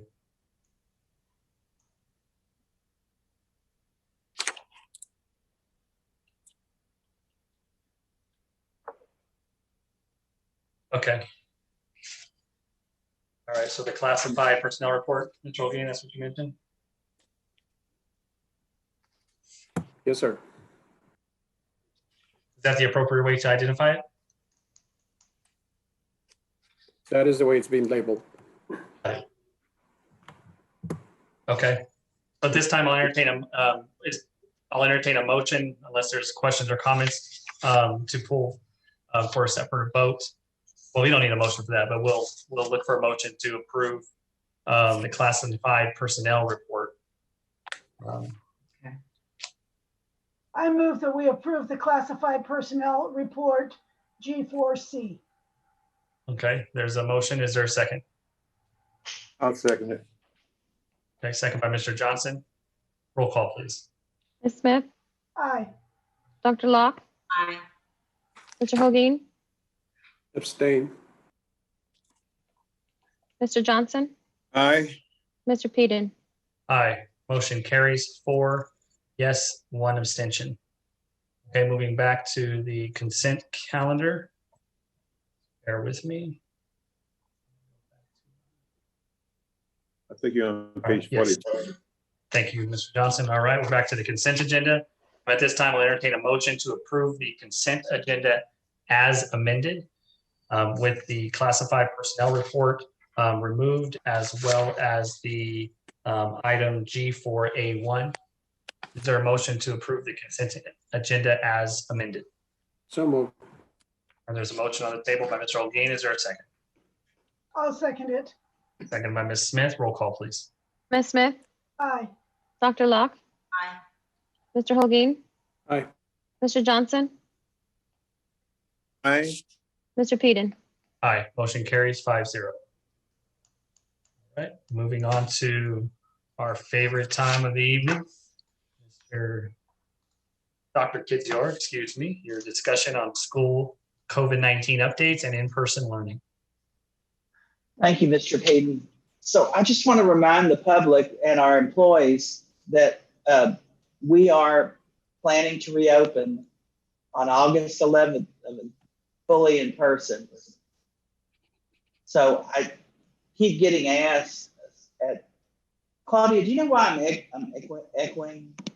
It's like the big echo. Oh, let me mute. Yeah, thank you. It helps me concentrate, thank you. So I keep getting asked at different events. I was at 3 different events on Saturday, and people kept coming up to me and saying, Dr. Kidziora, are we gonna be open in August? Are we coming back? And we are. So I want to keep putting this message out there that we are in expanded learning right now. And that's our summer school program. And it's has students in grades kindergarten through high school. And so I just want to make sure that we keep saying that, because that's an important message. And so on the next slide. Can I say something, Dr. Kidziora? Well, Ms. Smith, of course you can. I just like to say that if there are any parents out there who do not want their child to return in person, we do have the Moreno Valley Online Academy available for any students who whose parents want them to continue in online learning. That is always available. Thank you. Thank you, Mrs. Smith. So in these COVID-19 updates, these are just for making sure that people know that we're still monitoring what's happening. So I just want you to know 302 positive cases. We've only had 1 positive case since April 19th. And so that says something about what's happening in our community and what's happening in our schools and our district. I want to remind everyone that we still have this event approval in place, because one of the things we do is make sure that we're monitoring whatever happens, and that we're looking at traffic flow, we're looking at exits, we're looking at the number of people. And so this is still in place. And then on the next slide, this is something that people ask about, and I understand there's some frustration about this, but I do want to remind everyone that the California aligns its mask guidance with the Center for Disease Control. And so masks are not required for fully vaccinated individuals, except in the following settings where masks are required for everyone, regardless of their vaccination status. So indoors in TK through 12 schools, that is still the guidance. And childcare and other youth settings, preschool, Head Start, and adult education. I just want the public to know I have on a mask. I'm in the boardroom and I'm near Claudia Hargay, and we have on a mask. And so we're not by ourselves. And I only pulled it down because I'm speaking, and then I'll put it back on. But I want you to know that we're still under this guidance and we still follow it. But this may change as updated school guidance is forthcoming, pending updates for operational guidance from the Center for Disease Control. Well, we were having them weekly, but now they're scheduled periodically. Tomorrow we have a meeting with the Riverside County Health Department. And so I'm sure they'll be updating us on guidance, but we continue to be updated and have those meetings so that we get the information that is the very latest and applies to our district. Now, these are exemptions for staff, and these are important because students and school staff should wear a face mask throughout the day while indoors at school, except when they're eating or drinking. Teachers who are alone in the classroom while teaching via Zoom are allowed to temporarily remove their face mask. A sign must be posted on the door. While eating and drinking at the workplace, employees should be at least 6 feet apart and have outside air supply to the area. If indoors, employees should be distanced to the highest extent possible, at least 6 feet. Employees and students who cannot wear face coverings due to a medical or mental health condition or disability, or who are hearing impaired or communicating with a hearing impaired person. Alternatives will be considered on a case-by-case basis, which includes a face shield with a drape on the bottom edge, or as long as their condition permits it. For employees, an ADA meeting would be required with Human Resources, the supervisor, and the employee. For students, we ask parents to communicate with school staff in advance to collaborate with school staff on identifying the best alternatives for the student. I read all of those because we continue to get questions, and because people go to different places in our community, they say that people they don't have to wear a mask at certain places, and that is true. But in our settings, in school settings, it's still required. On the next slide, we've addressed this before, but these are exemptions, and this is a form that our school nurses developed. Candy Jonathan and different school nurses, Ginger Slater, they came together and they developed an exemption form that was approved by our health department.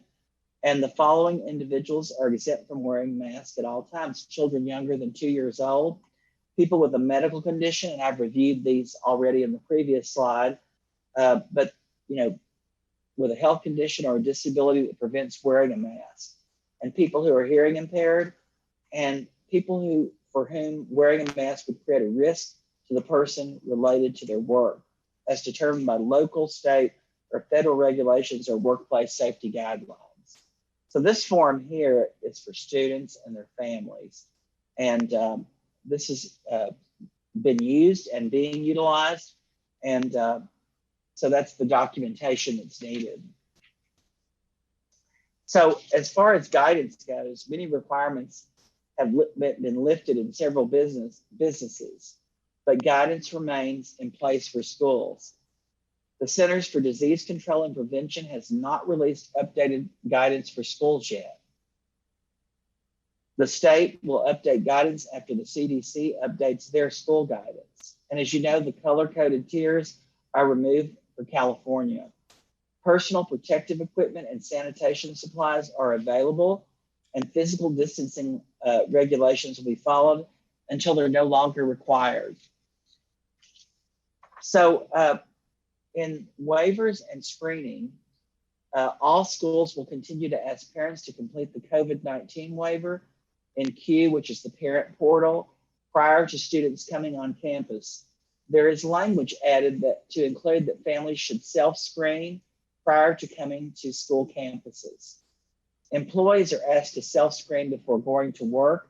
We'll no longer do employee health screenings on site, but schools have the equipment available if needed to assess someone who did not self-screen or who needs to check. We keep the posters up as reminders, and we have thermometers available. A document will be sent out via Escape, which is an internal portal, to ensure all employees acknowledge the understanding of self-screening prior to coming to work. And then contact tracing, schools continue to maintain a list of people who are on your campus. And every day I get an email or a text that says we have no cases today.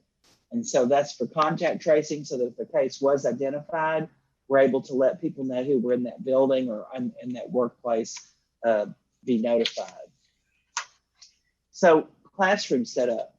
Many people have looked at the pictures that we posted online, and they've asked about the classroom setup.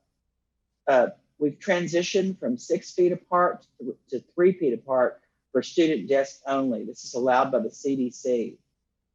And masks are not required for students or staff when they're outdoors, regardless of their vaccination status. So when you're outdoors, you don't have to wear the mask, but when you come indoors in a school, you do. And I want you to know that we're going to be working on setting up our classrooms for the 2021-22 school year. And today I spoke with the superintendents of Corona Norco Unified School District and Riverside Unified School District. And they said that 99% of their classrooms meet the requirements for the number of students that they previously had before the pandemic.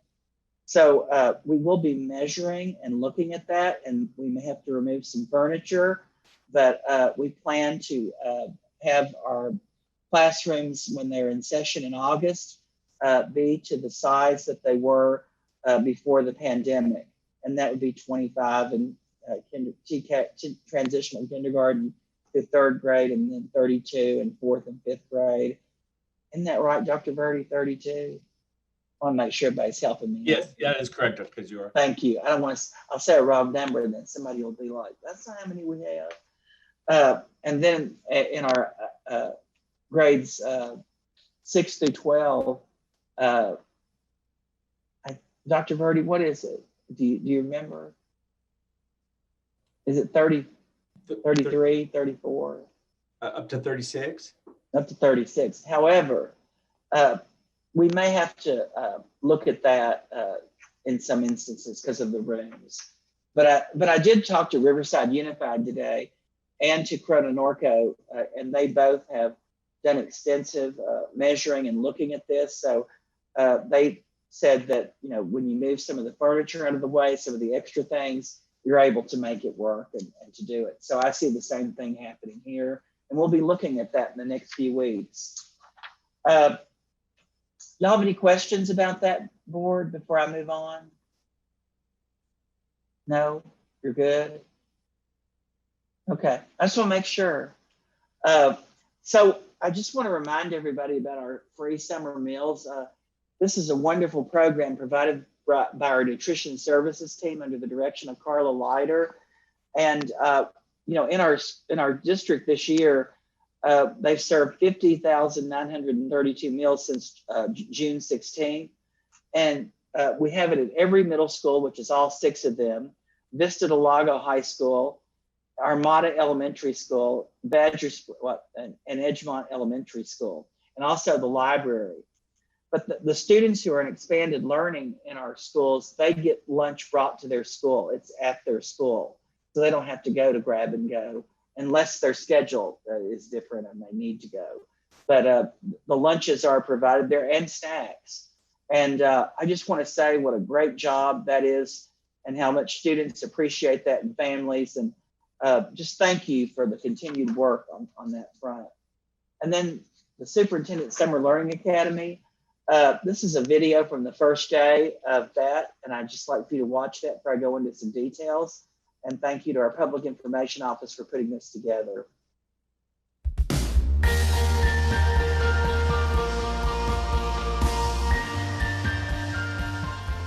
Well, good morning, everyone, and welcome to the first day of expanded learning in Moreno Valley Unified School District. I'm here at Mountain View Middle School, and I want you to know every classroom we walk into, students are eager to be back and teachers are eager to be back.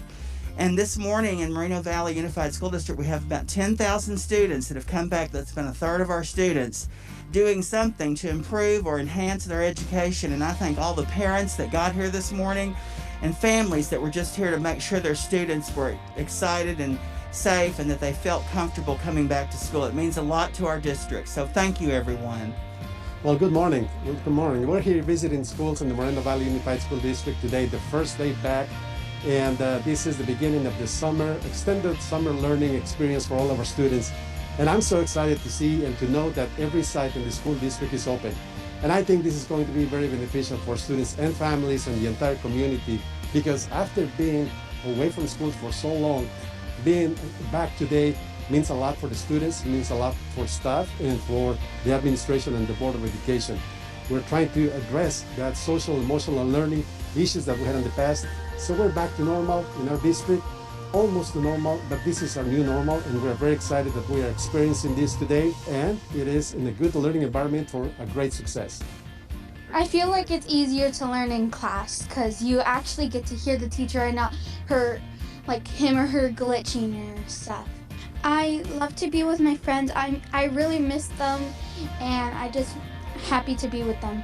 It feels very nice. I'm excited to hopefully see familiar faces and have a lot of fun this year. It's honestly like overwhelming and kind of exciting and crazy and just all these emotions coming up, and you're just like, what? I have been at the campus before to do like events because I'm part of ASB, but never in a classroom learning.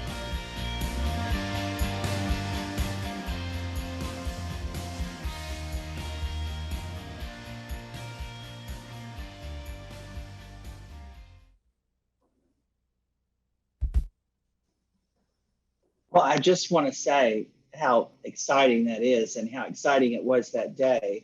And I felt like at the schools that we went to on that first day, Landmark Middle, Mountain View Middle, and Vista del Lago High School, that it was like the first day of school in August. It felt so exciting. And but I do want you to know, we thought we had 10,000 students, we don't. You know, when you look at registration, that's how many we thought we had registered. But when you look at who came to school and who finally came, it's about 8,819, or about 9,000 students. So we were a little off from 10,000 we thought we would be. And that really worked out for us. I want to thank Dr. Verdi and Human Resources, and Susanna Lopez and Business Services, and Maribel Maddox and her Educational Services team, because it's been truly challenging to staff our expanded learning program this summer for a variety of reasons.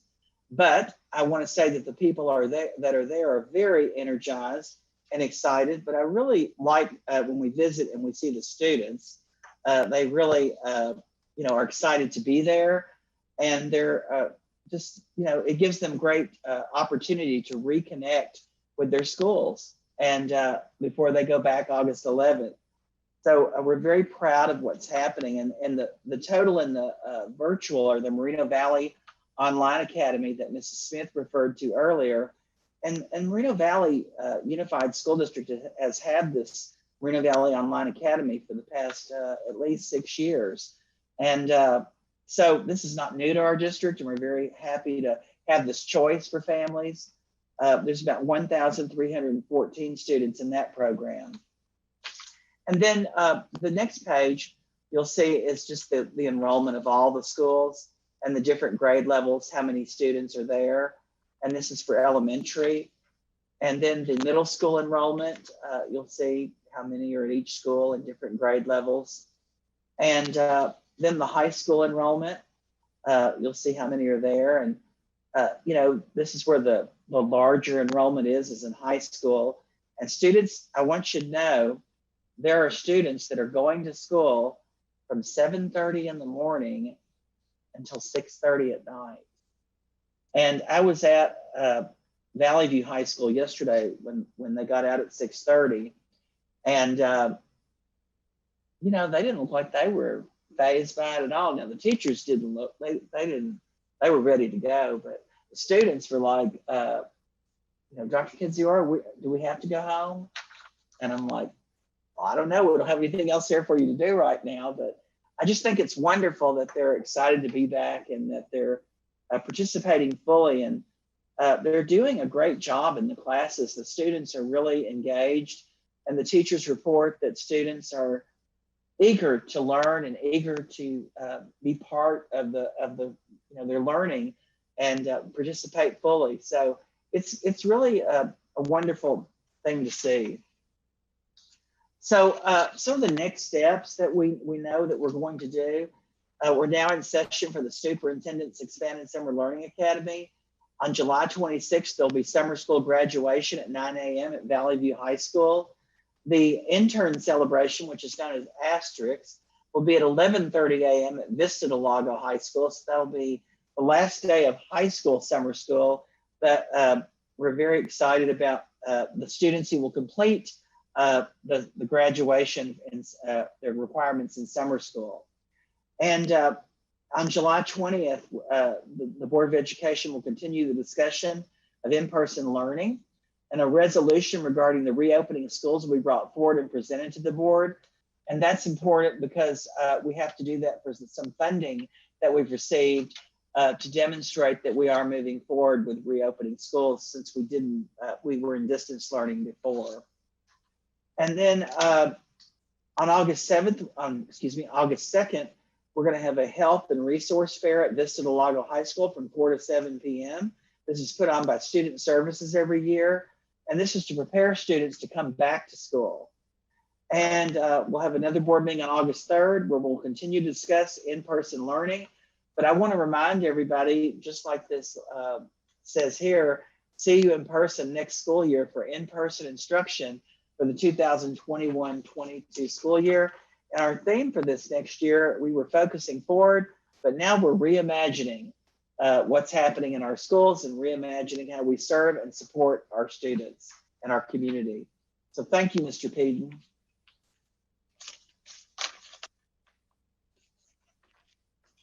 Thank you, Dr. Kidziora. Let me get my agenda up. All right. We are now on to item I-1.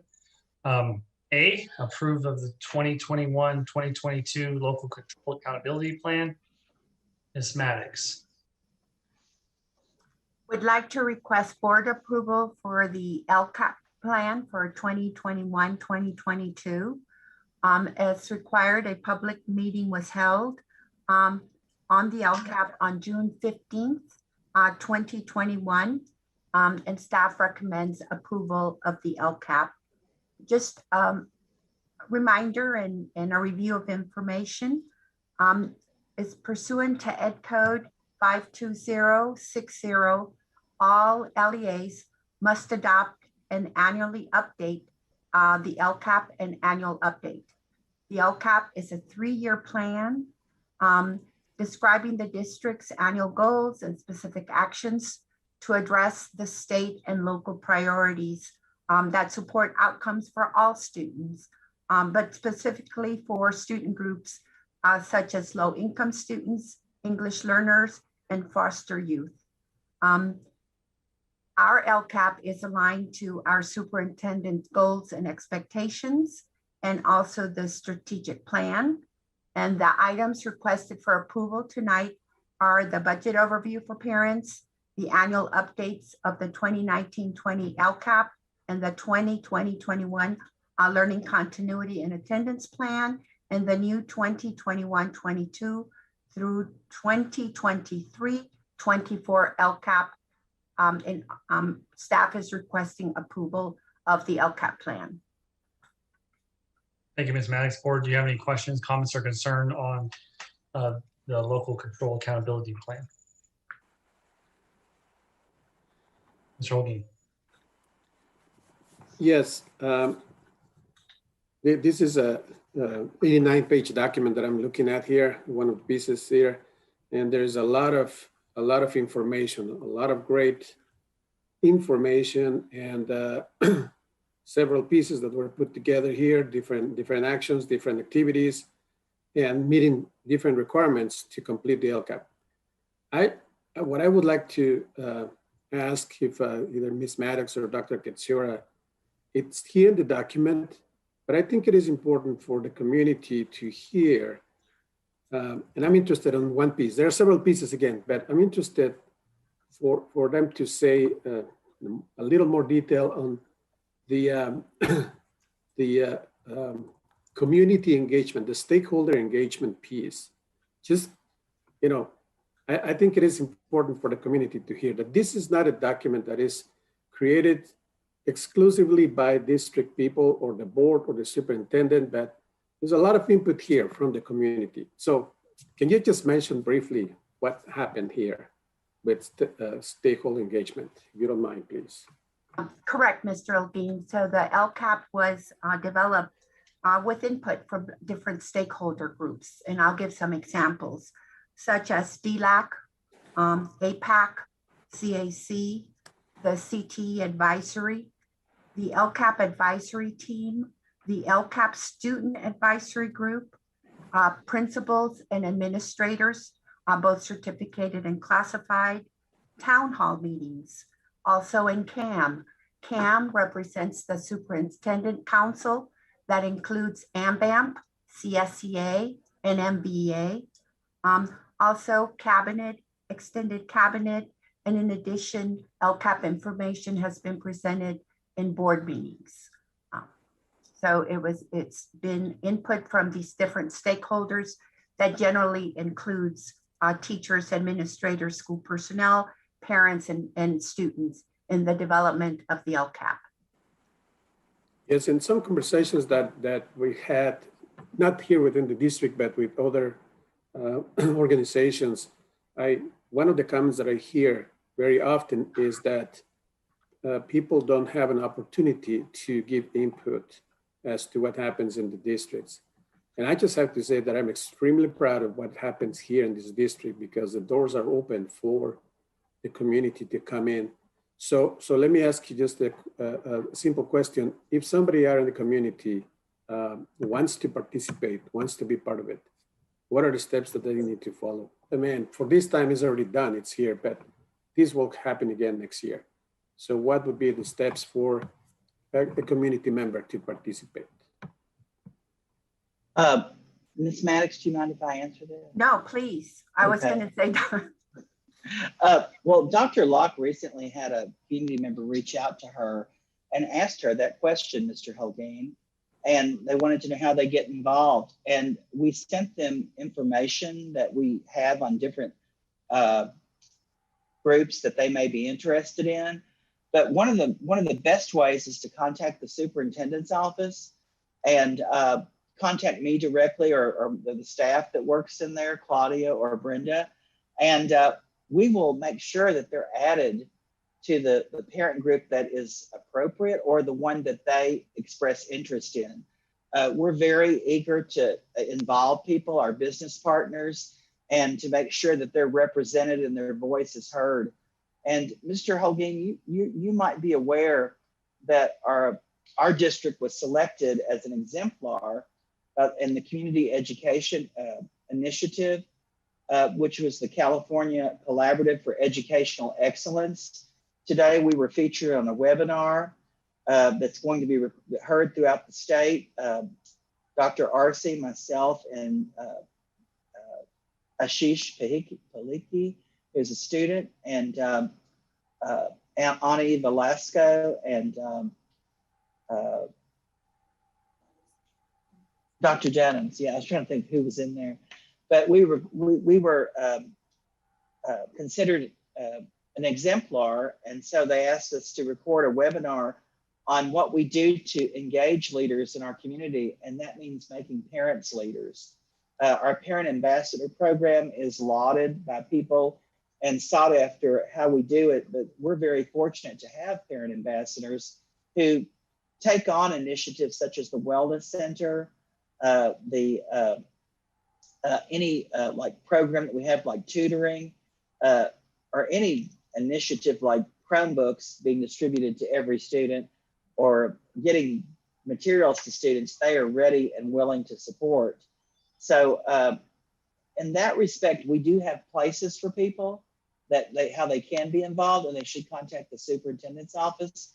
And we're very proud of being selected as one of 12 districts in the state that we're asked to talk about in community engagement and how we are fostering that within our own community.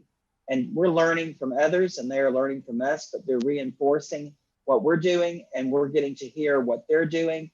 And it's making us stronger as a school district. So we're very proud of that initiative and what's happening. And I just want to invite parents and community to be involved, just like with the current issues with the Teen Talk, the curriculum. We've asked parents to, reach out to us, to speak to us. We set up meetings and talk. We're here to dialogue and to help people. So thank you, Mr. Holguin, for asking that. Well, thank you for explaining that. I think it is important again for the community to know. And again, I'm very proud, and I'm sure my colleagues are proud to know that in many other districts, this is not happening. So this is we're way ahead in this area. So thank you so much. Good remarks. Very good observation. Mr. Peden, you're muted if you're speaking.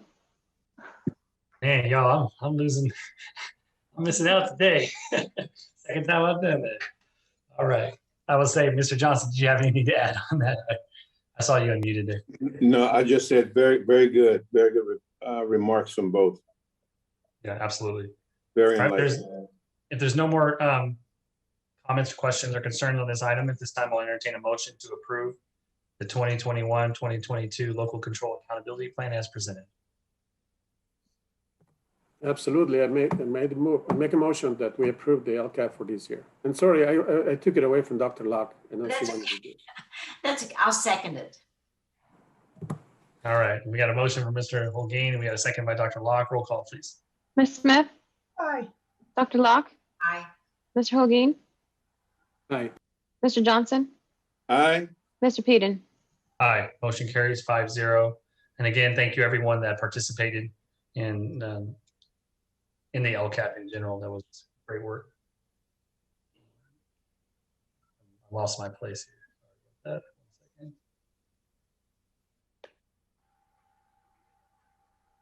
second. Okay. All right, down to I-1B, second reading and adoption of board policy and administrative regulation 6159, individualized education program. And again, just to clarify and reminder, this is the second reading, Ms. Maddox. Correct. Second reading on 3 special ed board policies and their corresponding ARs. The first one is BP 6159 and the corresponding administrative regulation 6159. This policy was updated to include the requirement to provide a free and appropriate public education FAPE to students who have been suspended or expelled from school or who are placed by the district in an unpublic, non-sectarian school.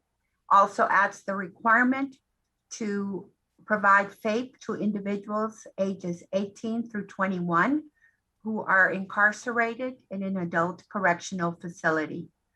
The AR also adds the regulation to reflect new law, SB 98-2020, which requires the IEP to describe the means by which the IEP will be provided under emergency conditions. Also reflects the new law, AB 947-2019, which authorizes districts to consider elements of expanded core curriculum as defined when developing an IEP for a student who is blind, who has low vision, or is visually impaired, and adds and reflects the requirement of new law AB 605 from 2019, which requires districts to provide assistive technology devices for use in a student's home or other settings when required by the student's IEP. That's the second reading for board policy and AR 6159, individual education program. Thank you, Ms. Maddox. At this time, is there any comments on this, questions from the board? Okay, seeing none. At this time, I'll entertain a motion to adopt board policy and administrative regulation 6159, individualized education program as presented. Your motion. I make a motion to approve regulation 6159 as presented. All right, there's a motion on the table. We have a second by Ms. Smith. Roll call, please. Ms. Smith, Aye. Dr. Locke, Aye. Mr. Hoageen, Aye. Mr. Johnson, Aye. Mr. Peden. Aye, motion carries 5-0. Okay, we're going on to I1C, another second reading, adoption of board policy and administrative regulation 6159.1, procedural safeguards and complaints for special education. I think I said that right. Correct. So this is board policy with the corresponding AR 6159.1, procedural safeguards and complaints for special education. This policy was updated to encourage early informal resolutions of any disputes regarding special ed services. Also, this policy reflects new state regulations, registered 2020 number 21, which establishes a complaint process separate from UCP for complaints alleging noncompliance with federal or state laws. In addition, it clarifies that due process complaints should be filed with the State Office of Administrative Hearings, and that such complaints must generally be filed within 2 years of the date that the parent, guardian, or district knew or should have known about the alleged violations. That is board policy 6159.1 with the corresponding AR on procedural safeguards and complaints for special education. Thank you, Ms. Maddox. Board, is there any questions, comments, or concerns? Okay, seeing none at this time, I'll entertain a motion to adopt board policy and administrative regulation 6159.1, procedural safeguards and complaints for special education as presented. So moved. Motion by Ms. Smith, second. I'll second it. By Mr. Johnson, roll call, please. Sorry. Ms. Smith, Aye. Dr. Locke, Aye. Mr. Hoageen, Aye. Mr. Johnson, Aye. Mr. Peden. Aye, motion carries 5-0. Okay, now on to I1D, second reading and adoption of board policy and administrative regulation 6159.2, non-public, non-sectarian school and agency services for special education. Ms. Maddox.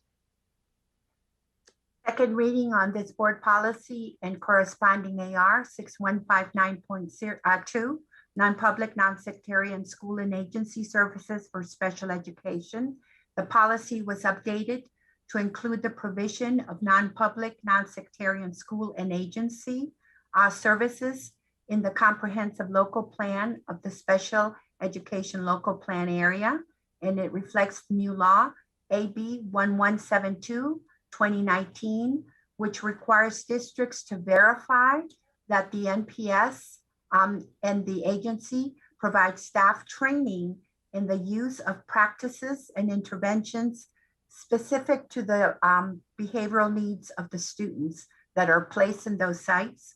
Also, the new law, AB 1172, 2019, was added, which requires the district to conduct an on-site visit of any NPS or agency the first time the district places a student at that location, and requires the district to annually conduct an on-site monitoring visit.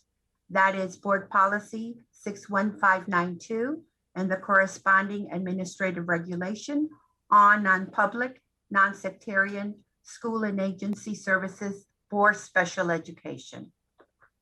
Thank you, Ms. Maddox. Board, any questions, comments, or concern on this item? I'd like to make a comment, I think, on this one, at least, it's my understanding and, observation is that our district already does this. So, special ed, when we place a student, in a non-public school, that, they're really very careful to visit and to keep track of those students, because those are our students. So, even though it's nice to see it, as a regulation, but I think, we're far ahead in that we already have this in place. Correct, Dr. Locke. Thank you, Dr. Locke. Thank you, Ms. Maddox. Any other questions, comments, concerns on this item? Okay, seeing none at this time, I'll entertain a motion to adopt board policy and administrative regulation 6159.2, non-public, non-secretarian school and agency services for special education as presented. Is there a motion? So moved. All right, motion on the table, Mr. Johnson. Is there a second? I second. Second by Dr. Locke. Roll call, please. Ms. Smith, Aye. Dr. Locke, Aye. Mr. Hoageen, Aye. Mr. Johnson, Aye. Mr. Peden. Aye, motion carries 5-0. Ms. Maddox, thank you very much for all the work that you've done and your team on those updates. Thank you. All right, moving on to I2, business services action item. Ms. Lopez, where are you? There you are. All right. The adoption of the 2021-2022 budget. Thank you, Mr. Peden. So I would like to go through the budget presentation before we take a look at the adoption of the budget. So I'm going to share my screen.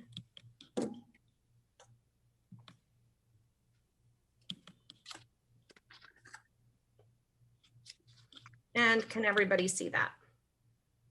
Not yet. Not yet. Okay. Okay, so you can see it now? Yes, I can. Okay, perfect. So this evening, I will be presenting to you our 21-22 budget, our adopted budget presentation. At the last board meeting, we did have the public hearing, but today we're going to go through the actual budget themselves and then have time for questions. And I can't get the slides to move, so let me.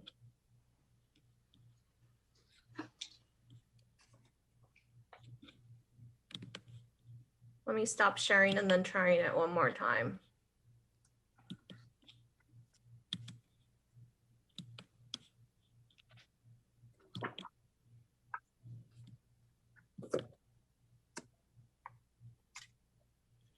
Okay, there we go. Can you see that? Okay. So I know that we went through the 11 commitments, but I do again want to emphasize the intending to be successful and collaborative, because I think that this budget really is a demonstration of the collaboration that has taken place. So at the end of the presentation, I do want to take a couple minutes just to thank everybody that was involved. But this has been a months-long process, and it was a lot of work that involved a lot of folks. So definitely appreciate all of the collaboration.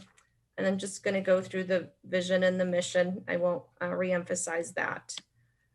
Looking at the budget, and before I start to go through the numbers, I just want to make sure that the budget is prepared. And so this presentation, we actually worked on it last week. And even though it just seems like it was last week, we've already have changes that need to be made. And the reason why is that yesterday, a budget agreement was made and reached between the legislature and Governor Newsom. And so we are still getting some of those details as we speak. We're getting highlights right now, bits and pieces of what this final budget looks like. but the reality is that the trailer bill language, which is actually what we need to do before we update our assumptions, is not expected to be published and released until Thursday, July 1st. And so what does this mean? This means that as I'm going through this presentation already, I'm going to tell you about a couple of items that we might need to revisit. And what I anticipate is going to happen once we review this trailer bill language is that the differences will be material enough to where we will need to bring back a 45-day budget revision, similar to what we did last year. So I just want you to be mindful of that as we're going through this presentation. And again, this is just a good example of budgets are just that. Budgets are continuously updated based on the latest assumptions that we have. And so I want to start by looking at our unrestricted general fund and where we were the last time that financial information was presented. And the last time that we had a report presentation to the board was at second interim. And at that time, we walked through what we estimated our revenues, expenditures, our beginning and ending fund balance to be. And you can see there in that second column what we projected. As part of the 21-22 budget, we also have to complete what they refer to as estimated actuals. Estimated actuals is just that. What do you estimate your actuals to be on June 30th? And this is something that we actually will start working on at the end of April and the month of May, of trying to guess what our numbers are going to be on June 30th. And so you can see that there's some changes that we're making to these estimated actuals from where we thought we were going to be at second interim. Good news to report is that on the revenues and the expenditures, those variances are very small. $118,000 variance on the revenues, total revenues, and $770,000 on the expenditures. Where you see that we have a large variance is on the contributions and the other sources and uses. And earlier in this meeting, Mr. Holguin made reference to the special education contribution, and we spent a little bit of time on that. So this is a good example to look at what those numbers actually mean. At second interim, we were estimating our other sources and uses to be about 61 million. Now we're estimating that on June 30th, that's going to actually be 55 million, which is savings of almost $6 million. So why would we have savings from second interim? Because you can say, you know, second interim was only a couple months away. Special education is always a program that we rarely adjust our budgets throughout the year. The reality is that we have estimates, but you never know exactly what those services are going to be. You approve contracts, you approve expenditures, fee schedules for a lot of the special education programs that might be needed or expenditures that might be needed.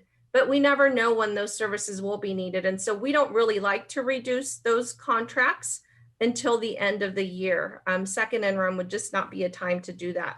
So based on updated information that we have, we've lowered what our projected contribution is to special education. And then we've also, because we're lowering expenditures as a whole, that means that our routine restricted maintenance program contribution will be lowered.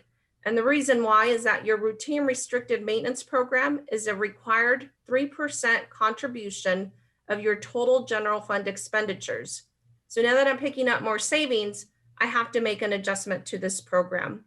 So if we look at those estimated actuals of 55 million, the breakdown is a $43 million contribution to special education and a 12 million contribution to routine repair maintenance program. That's what makes up that number. So when you add all of those up, that just means that we're going to pick up an additional $7 million in one-time savings. Therefore, our projected ending fund balance will go from 102 million to 109 million. And this is just comparing to where we were at second interim. On this slide is our enrollment history and projections. And so you can see that this is a 10-year snapshot, and we are showing you 7 years of actual information and then 3 years of projections. And I know that we've reviewed this slide in the past. So the reason I include it is that your enrollment and your average daily attendance or actual attendance is the largest building block for when we build our budget. So we need to know what that ADA number is in order to build our budget. And just, you know, nothing has changed. We continue to be a declining enrollment district. You can see that the decline has been gradual. I think the big question mark is going to be come August 21, what will that decline be? This year, the decline was larger than what it's been in previous years, and we can probably attribute a lot of that to the pandemic. The biggest decline was in the kinder enrollment. So we're hoping that come this August, that 500 projected decline does not materialize, and that we can then readjust our projections for the out years. But for now, we're leaving the decline at 500 a year.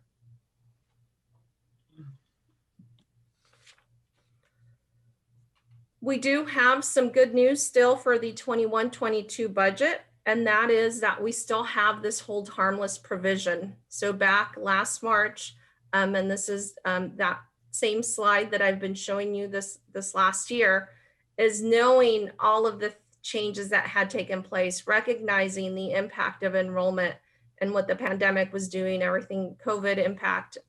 There is a hold harmless provision that was put in place to where for 2 years, we would still be able to use 1920 ADA. And so this just shows you that for a declining school district like ours, you're always funded on prior year ADA. So 2021, we would have been funded on 1920, but they gave us an extra year of protection. So in 21-22, rather than being funded on 2021 ADA, we get to continue to use 1920 ADA, which is really good news. But then you can see that in 22-23, we're going to go back to the old way. Right now, that's what it looks like. And the hold harmless will go away. And so then our funding is going to be based on prior year, which will be 21-22. And so it's just important to know because our projections incorporate this. So as we show and are working on our multi-year projections, we account for this, but it's always a good reminder as to why is there going to be that bigger decline in 22-23, and it's because of the hold harmless effect. So we take a look at our major assumptions and we look at, first of all, our COLA, and at the public hearing, I had shared with you the 5.07% and that breakdown. That really it's 2 years worth of COLA. So for current year 2021, our funded COLA is 0. So what is being done at the state level is they're combining and giving us a 2.31% for 2021, a 1.7% for 21-22, plus a 1% augmentation. That's why you see that 5.07% COLA. And then you can see what the projected COLAs are for the out years. Our unduplicated pupil percentage, this is our internal assumption, and this is what your percentages of students that are English learners, foster and homeless, and free and reduced. And so those 3 categories combined give you the unduplicated pupil percentage. And then you can see our enrollment. You can look at our average daily attendance, which is really between 93.5 to 94% attendance. This is a percentage that I know as a district, one of the superintendent's goals is that 95%. But right now my historical data doesn't support that. And so that's why I need to continue to use this lower percentage for building our budget. And then there's 2 other revenue factors, mandated block grant and the lottery that you can see here. And those are dollar amounts per average daily attendance. So focusing on our local control funding formula, and again, this is where the majority of the unrestricted revenues come from, and this is driven by your attendance and that unduplicated pupil percentage figure. So for current year, 348 million. And then we're going to see increases because of that 5.0% COLA. There's going to be an increase to the base. And then there's also increases to supplemental and concentration. And these are the dollar amounts allocated to that unduplicated pupil percentage. And these are also the dollar amounts that in turn end up in the LCAP that was just approved. So the total supplemental and concentration is about 87.5 million. And you can see that there was increases over prior year. So when you add all of these combined, you can see that it's 364 million. So now we will shift over and talk about our expenditures. So just like we have assumptions for our revenues, we will have assumptions for our expenditures. And these are the biggest factors.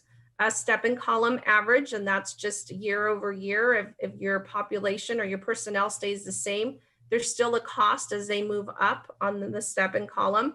And you can see what the average percentages are as well as the dollar amounts. On the STRS rate, there will be an increase in 22-23, and that's when it levels off. And these are the latest percentages that we have from the state level. And then you can see that PERS will continue to increase. And so when you're looking at salaries, the salaries is a cost, but then you add the statutory benefits, retirement, the STRS, and the PERS. And so that adds up to come up with a total cost. I do have that footnote at the bottom. Again, a week ago, we knew or were told that our unemployment insurance rate was going to be 1.23%, which was about a $3 million impact to our district. However, I am being told that the trailer bill that will be released is actually going to include language that would keep the 21-22 rate at 0.5%. which is going to be very welcome news. And again, this is one of the items that we would need to go back and adjust at the 45-day budget. So we just, as soon as we get that confirmation, we will do that, but that is definitely good news because that will free up some expenditures. So now let's take a look at our multi-year projections, and part of the requirement for adopting a budget is that you include 2 years out in your multi-year projections so that you as a district can demonstrate that you can sustain and maintain the reserve for the 3 years. And so the 3 years would include then 22-23 as well as 23-24. And you can see the revenues that then are going to decrease and then a slight increase, but pretty flat over the 3 years. But when you take a look at the expenditures, you can see that the expenditures will be increasing. And that's largely as a result of those increases to those fixed costs, the step and column, the STRS, and the PERS rates. And so that is a significant part of those increases. And then when you take a look at the other sources and uses, again, looking at what those contributions are projected to be about $48.7 million for special education, $15 million for routine repair maintenance. And then you can see increases in the out years. Why would you see increases? A lot of the special education and routine repair maintenance budgets are people as well. And so if you don't have enough revenues and your personnel cost increases year after year, that is what will result in increased contributions, as well as on the natural, you will tend to see that special education contribution increase from year to year because the revenues do not increase. And so that's what districts will have to continue to cover the increased cost for that.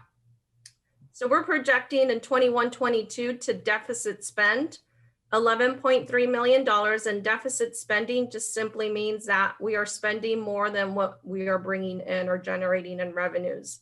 But, you know, as a district, I think we did a really good job during the pandemic, knowing that if an expenditure didn't need to occur, let's save on to that, because what we did is we built our reserve, and that was exactly what the plan was with limiting those expenditures. So the beginning balance projected to be $109 million on July 1st, but by deficit spending, we're able to use our reserves to cover that deficit amount. And then you can see similarly in 22-23, the deficit spending will be about $30 million, therefore continuing to reduce the reserve to $67 million. And then in 23-24 projected to have an ending fund balance of $31 million.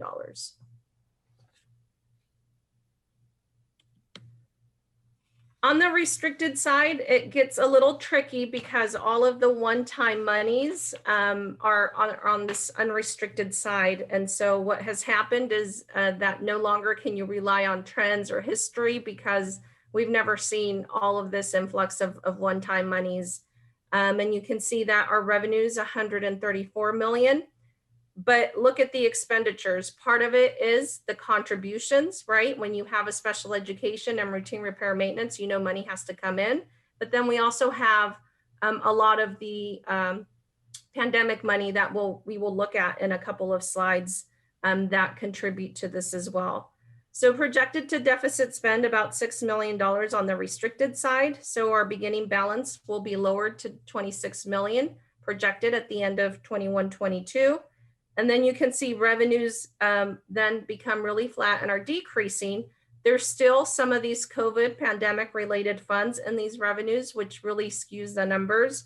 And the expenditures continue to be high because we are given this money and then we have to plan to use it throughout the years. And so that's the money sitting in the reserves. So projected to deficit spend 7.4 million, projected to end the year with 19 million.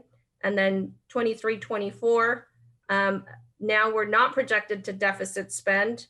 And so we're gonna end our ending balance will be almost $33 million. So going back now to the slide that we have been sharing with you now for the last couple of meetings, and it hasn't changed. I've kept it in place just so we can remember all of the different funding allocations that we're receiving from the federal and state to address the pandemic. And so you can see all of the deadlines, some of the deadlines have passed. And this is just a good tool for us to keep reminding everyone. But really now I want to focus on the multi-year, which I did share with you last time. But this is the multi-year breakdown of each of the allocations for our federal and state pandemic funding, and then a breakdown. How much did we spend in 1920? How much do we think we're going to estimate now, estimated actuals for 2021? What are we projecting for 21-22 and so forth?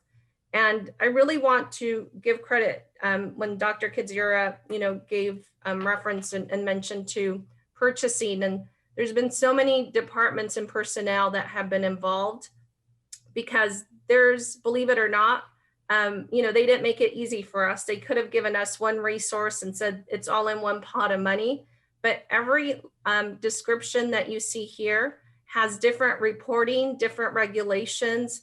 There's an assurances, which is almost that application to certify that you're going to receive these funds and you're going to meet all these conditions. There's spending guidelines for all of these. Some of them, for example, you're allowed to use for bigger projects such as an HVAC system, which then requires CDE approval. I just want to emphasize or re-emphasize that the record keeping and the reporting requirements for all of these is tedious, and we're doing it with our current staff that already is has a full plate on them, and they just, it's amazing how they've pulled together to get this done and to keep track of all of this. And then all the purchasing and everything that takes place. And even from departments, I know educational services played a major role in presenting that expanded learning opportunity plan to you earlier in the year. So there's just a lot of work that goes on behind the scenes for all of this money. We're very appreciative for it. We will spend all of it, but it has been a lot of extra work. And so I just want to give credit to all those that have been involved with this. So now looking at a combined general fund, and this is simply taking the unrestricted and the restricted. And you can see that our total revenues are about over 506 million projected for next year. A lot of that is a result of that pandemic funding. You can see the expenditures. So as a whole, deficit spending by almost $18 million.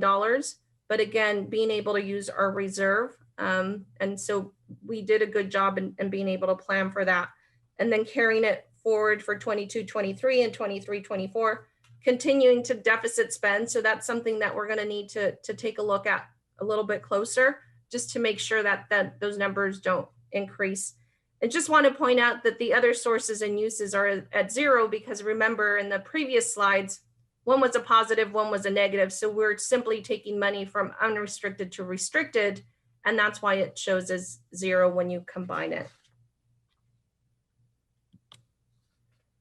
Then we have just a snapshot of our reserves, and you can see what the dollar amounts are. And the blue is our unrestricted fund balance, and our yellow is our restricted. And this, again, another visual of what the pandemic funding has done is you can see that this restricted fund balance is now greater than it's been before, right? Because typically you don't have a lot of reserves and you're restricted, but because of all of these one-time monies and us having to plan for them, they are sitting in the reserves. And so you can see that we do have a healthy reserve for 2021, projected to be about 30%, but then decreasing to 26, 18, and so forth.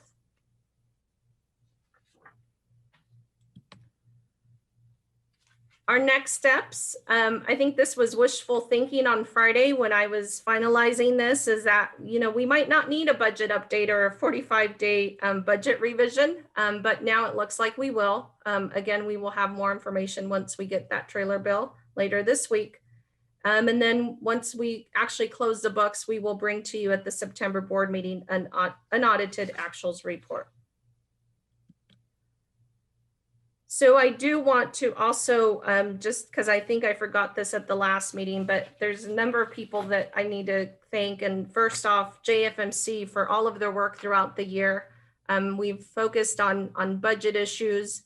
They've been key players. When carryover memos went to school sites, they were part of that. When the positions were frozen last year, they were a part of that. So just want to continue to thank them for their assistance throughout this budget process. And then the bargaining units, believe it or not, this same presentation and second interim and any other financial presentation is information that's shared in negotiation sessions. And so I think just having that awareness and being able to have that communication and giving them the opportunity to ask questions, I think means a lot. So I do want to thank Connie Pruitt and Jolynn Neal for that, for their work. 85 to 90% of a district's budgets are actually tied to salaries and benefits. So there's a lot of work that takes place between business and human resources. And so want to thank them for that. There's lots of sites and departments in particular, and I already mentioned this, but the LCAP is about 87 to 88 million of the budget for 21-22. And so that means that Lisa Broomfield and our staff spend a lot of time together working on that LCAP, making sure that every action and goal and that those dollar amounts tie back to our financial system. So a great deal of collaboration. And then our other large budget, special education, about $80 million in expenses. So Jason Ramirez and the special education team as well for the work that goes behind. This is the general fund budget. We still have, you know, budgets, facility budgets and nutrition services, adult ed. So there's a lot of work that goes on behind the scenes. So thank you to business services for all of their time and effort and the countless hours. They are so proud of all the work that goes into it, and they want to make sure it's accurate. And so they do devote a lot of time, hours, weekends. Earlier today, I said, can I get the breakdown of the special education and routine repair maintenance contributions? And I mean, they were, you know, within 10, 15 minutes giving me that information. So that is greatly appreciated. And I would not be able to ever thank them enough for all that they do for this, and to Cabinet for always listening when we have to, and Dr. Kidziura when we need to talk about expenditures and discuss budget, for always letting me bring that to their attention so that we can discuss. So thank you to everybody that's involved. And this is our budget presentation for the 21-22 adopted budget.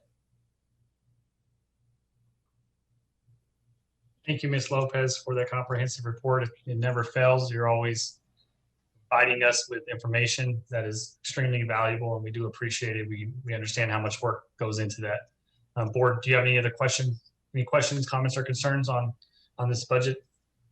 I have some, comments. Number one is, like I said, it's, the reports are always in a manner that we can understand, and supports, like you said, keeping everybody informed. And I really like the idea when I mentioned earlier about the collaboration. No one can do it by themselves. And the idea, this is an example of the collaborative spirit, in the district of all the different departments and people working together, you know, and the different, the unions. But, you know, and I just want to note, I think it's very commendable that given all these other extra funding sources, they all come with their own requirements and reporting, you know, and to know that they're doing it with the existing staff is unbelievable and commendable. But I just, you know, like I said, it is a team effort, you know, and it's nice that, you know, I like Ms. Lopez, you know, pointed out all the entities that work, you know, so well together. But hats off to the business department, you know, Ms. Lopez and all of your team, you know, for getting us through this, you know. And I think the idea that as a board, knowing exactly where we are financially and keeping us abreast of it, you know, is very important. And you do an excellent job. So, you know, hats off to everyone. Any other questions, comments? Mr. Peden, I'd like to just piggyback on what Dr. Dawson just said too. Susanna, she always gives some great reports, but I think tonight was a wonderful one. And I really appreciate the way she included her staff that works with her. So I really tip my hat to her and her entire staff for the hard work that they do for us to make sure everything is balancing out and everything is okay and that we have funds to be able to be used. So thank you, thank you, thank you. And keep up the great work.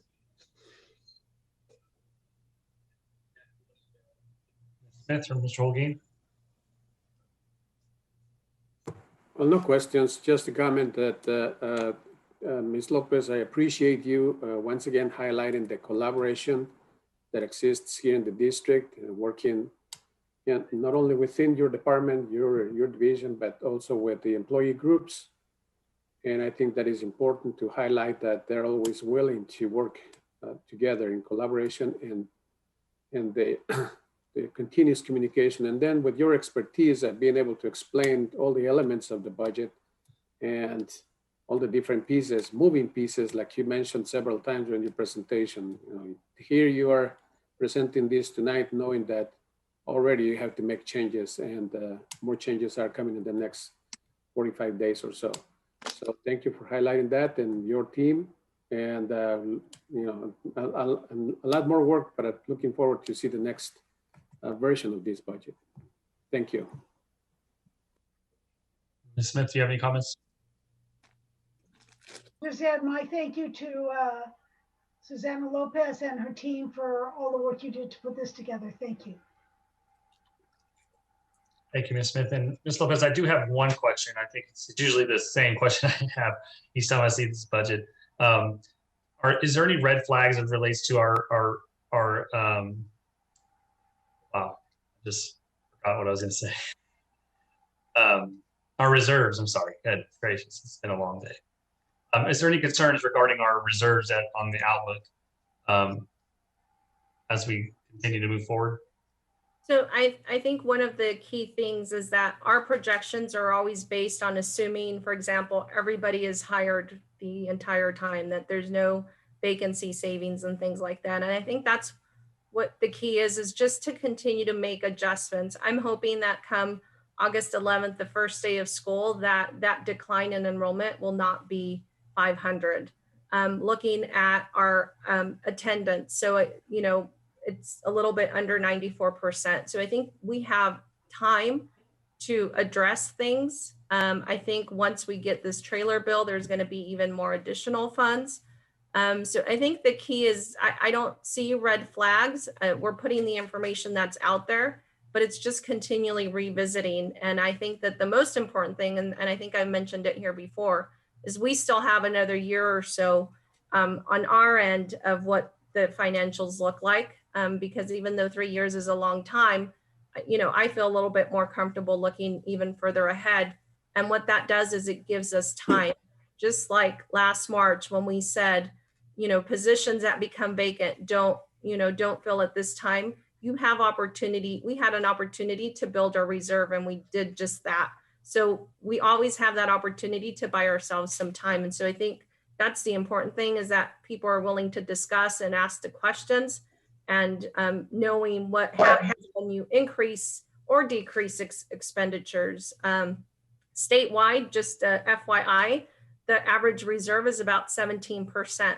But again, it's each individual district that needs to determine what is comfortable for them. And right now, I feel confident with the numbers that we have and the ability that we have lots of opportunities to modify not only revenues, but we also have opportunities to modify expenditures if needed. Thank you very much for that. Appreciate that. Any other comments, questions, or concerns before we entertain a motion to adopt the 2021-2022 budget as presented? All right, seeing none, at this time I'll entertain a motion. I'd like to make a motion that we adopt the financial report. Okay, there's a motion on the table by Vice President Johnson. Is there a second? I will second. All right, there's a second by Ms. Smith. Roll call, please. Ms. Smith, Aye. Dr. Locke, Dr. Locke, Aye. Oh, thank you. sorry. Mr. Holguin, Aye. Mr. Johnson, Aye. Mr. Peden. Aye, motion carries 5-0. All right, now moving on to I2B, adopt resolution number 2020-21-86 Education Protection Account, EPA, for fiscal year 2021-2022 general fund. Ms. Lopez. Yes, thank you, Mr. Peden. This is an annual resolution. This is a requirement of Proposition 30. It has been required every year since 2012. Education Protection Account, or EPA, is almost a subcomponent of the LCFF revenues that you saw earlier today in the budget presentation. The funds from EPA are not new funds to the district. They're just that sub part of the LCFF funds that the district has always been entitled to. 2012 was the year where there could have been a potential for mid-year cuts. Voters voted to approve Proposition 30. And so one of the requirements of this is that you track these revenues year after year. The use of these funds helps with the state's cash flow, but it also helps districts with our cash flow as well. And so before you, we have the resolution that outlines that we are projecting to receive approximately $60 million in EPA revenues for the 21-22 fiscal year. Thank you, Ms. Lopez. Board, is there any questions, comments, or concerns on this item? Okay, seeing none at this time, I'll entertain a motion to adopt resolution number 2020-2021-86 as presented. Is there a motion? I make a motion to approve. There's a motion on the table by Dr. Locke. Is there a second? I will second that motion. Second by Ms. Smith. Roll call, please. Ms. Smith, Aye. Dr. Locke, Aye. Mr. Holguin, Aye. Mr. Johnson, Aye. Mr. Peden. Aye, motion carries 5-0. Now we're on to I2C, resolution number 2020-2021-87. Excuse me, let me repeat that. Resolution number 2020-21-87, the Board of Education of the Moreno Valley Unified School District approving the closure of the Moreno Valley Community Learning Center as a charter school. I believe is Dr. Kidziora. Can you help us out with this item? Oh, it's Ms. Lopez. So isn't this Miss Lopez? Aren't you gonna? I mean, not that I don't. No, that's my fault. I mean, I didn't see it. Didn't identify someone, so I would just. You're my go-to, Dr. Kidziora. Yeah, I'm good. Okay. I mean, if it's Miss Lopez, that's fine. Miss Lopez. Yes, thank you. This evening we have a resolution to actually close the Moreno Valley Community Learning Center, which is the charter school. This is a charter school that since December has had no students being served at the school site. And the reason why is because there's, at Bayside over at Bridges Learning Center that is able to accommodate these students if needed to. During the entire 2021 school year, there was only 4 students that were served. And what has happened is in previous financial reports, you would see that there was a contribution to a Fund 9, which is the fund where we maintain the expenses for the charter fund. And every year, because we had staff there, we didn't bring in enough revenues because of the number of students served. And so I know Dr. Verdi has been working with the associations because the staff is no longer there, but has been now assisting at other programs there at Bridges Learning Center. And so this resolution would be filed with California Department of Education to officially close the charter school beginning on July 1st. Thank you, Ms. Lopez. Board, is there any questions, comments, or concerns on this item? I think she just answered mine about the staff. And I think what Ms. Lopez is saying, that they will move from there to other duties on that same site, right, Ms. Lopez? That's correct. Okay, good. I was hoping that we didn't say we let somebody go. Thank you. All Thank right. you, Mr. Johnson. The school that was serving students that were expelled, correct? That's correct. So as we get back to normal, if a student is expelled, where will they go? Ms. Maddox, I believe that you had that piece. Yeah, it's the Bayside Community Day School.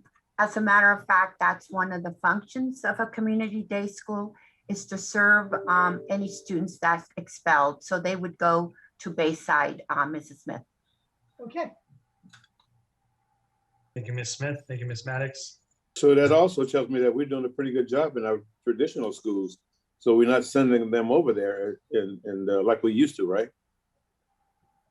Correct. I think with you know, the improvement of school culture and climate, PBIS, providing multi-tier of supports for students, you know, everything, having counselors at all the elementary, and just providing a lot of social emotional support, behavior therapists, working with attendance. You know, it all has really paid off. So it's been a decline of expelled students for many years, but especially with COVID, we had 0. But if and when Bayside Community Day School is there to do that service if needed. Well, thank you, Mrs. Maddox and Dr. Katziora, for your leadership and your foresight too, because I'm sure you guys saw that and you had an alternate plan. So great, thank you. Thank you, Mr. Johnson. All right, if there's no other questions, comments, or concerns at this time, I'll entertain a motion to approve resolution 2020-21-87 as presented. I move that we approve resolution number 2020-21-87 as presented. All right, there's a motion on the table. Is there a second? I'll second. Second by Dr. Locke. Roll call, please. Ms. Smith, Aye. Dr. Locke, Aye. Mr. Holguin, Aye. Mr. Johnson, Aye. Mr. Peden. Aye, motion carries 5-0. All right, moving on to I2D, resolution number 2020-21-89, the Board of Education of the Moreno Valley Unified School District approving the closure of Moreno Valley Bridge Academy as a charter school. Ms. Lopez? Yes, thank you. So in the process of doing the research and being in contact with CDE about what we needed to do to close the Moreno Valley Community Learning Center, it was brought to our attention that we had established the Moreno Valley Bridge Academy, but it was never activated. So it was in non-active status. And every year they would send an email saying, are you going to open it? Are you going to open it? And so when we inquired about closing the other charter school, the CDE kindly reminded us that if we were not planning to make this charter school active, that we needed to close this as well. And so that's why before you, we have this resolution for the Moreno Valley Bridge Academy, which was never officially an active charter school. But we want to make sure that, again, file the paperwork that is needed so that CDE can take it off of their records as well. Thank you, Ms. Lopez. Board, is there any questions, comments, or concerns? So what was the purpose of this high school that never materialized? Why was it formed? Mrs. Smith, I don't know if you remember, but I asked the board to help. We were looking at trying to attract students and provide different options. And so one of the ideas was to open a charter school there that would be for MVUSD and all the school there. And y'all approved it, you know, the idea, the concept. When Mrs. Lopez came as the chief business official, she sat with me and explained something that I hadn't thought of. And that is that we have declining enrollment. And when you have a charter school, that enrollment is captured in a separate category.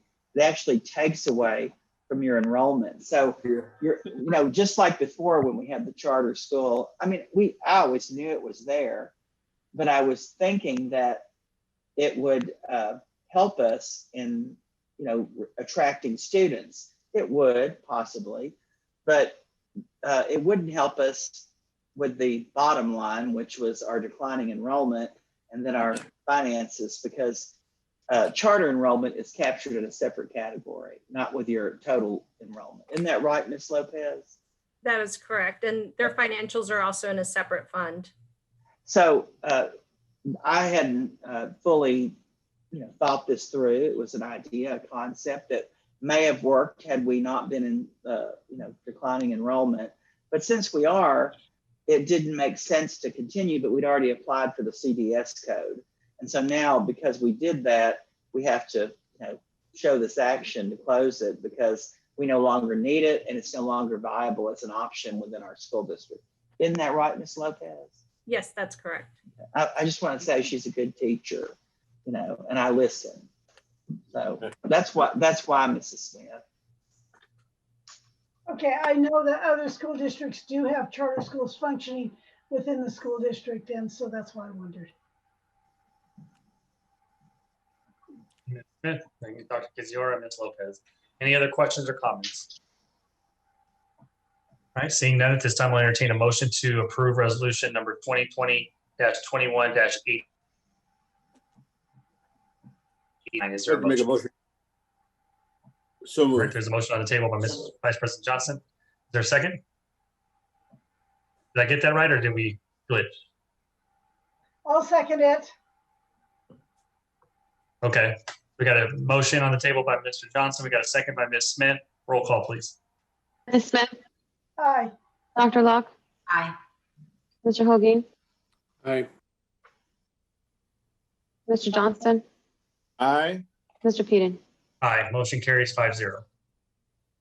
All right, now we are on down to I3, human resource action items.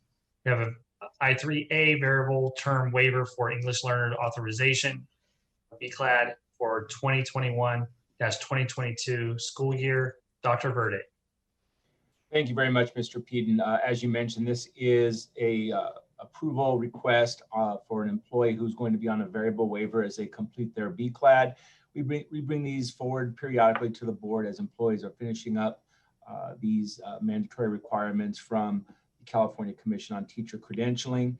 The commission does allow for 2 waivers normally to be asked for by an individual teacher, but last year, due to the pandemic, the CTC is now granting an additional year as needed. So in this particular individual's case, we're requesting that they be given that opportunity to finish up their BCLAD over the coming months. Thank you, Dr. Verde. Any questions, comments, or concerns on this item, board? All right, seeing none at this time, I'll entertain a motion to approve the 2021-2022 school year variable waiver request for the English learner authorization BCLAD as presented. Is there a motion? So moved. All right, there's a motion by Mr. Johnson. Is there a second? I'll second. All right, second by Dr. Locke. Roll call, please. Ms. Smith, Aye. Dr. Locke, Aye. Mr. Hogan, Aye. Mr. Johnson, Aye. Mr. Peden. Aye, motion carries 5-0. All right, moving on to I3B, classified managerial job description, Director 3, transportation. Dr. Verde. Yes, thank you, sir. We're bringing forward this particular job description on a couple of counts. We have updated it to industry standard, which does include some additions to the current employees' list of responsibilities. And also in order to remain competitive, the district is asking that the board reclassify this position from the Director 2 level to the Director 3 level for transportation. This particular item was reviewed and given the recommendation and approval by the JFMC committee on March the 9th. Thank you, Dr. Verde. Questions, comments, or concerns? All right, seeing none, at this time, I'll entertain a motion to approve the updated and revised job description title from Director 2 Transportation to Director 3 Transportation as presented. Is there a motion? I make a motion to approve as presented. There's a motion. Is there a second? I will second that. And there's a second by Ms. Smith. Roll call, please. I just want to point out that it's my last roll call with Dr. Locke. Is this the last one? Wait. Oh, yes. I think it For is. roll call, yes. Oh, my goodness. So, Ms. Smith, Aye. Dr. Locke, Aye. Mr. Holguin, Aye. Mr. Johnson, Aye. and Mr. Peden. The answer, just let us simmer in this moment. We have a little time. It's only 9 o'clock. All right, this one's for you, Dr. Locke. Aye. Motion carries 5-0. I was just copying you, Mr. Johnson. I saw what you were doing. Yeah. Yes. All right, now we're on, unless I missed my space, I think we're on item J, future agenda topics. Board, is there any future agenda topics that you'd like to see moving forward? Well, that's one thing you want to write it down. Not allow people to leave in midstream. I'd like to say that I do. I know, Dr. Kidziora, you mentioned in one of our conversations, as well as today in your presentation, you mentioned the entrepreneurial kind of ventures that our transportation department are engaged in. I think it would be great. I'm intrigued by that. I'd love to hear more about that, but in a public meeting if possible, so we can share that with the public, and just if we can dive in a little bit further into that, that would be wonderful.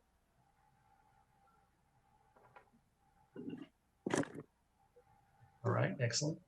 Seeing some heads moving, yes. So I hope that's acknowledgement. Well, I just want you to know I heard you, I wrote it down, and I got it.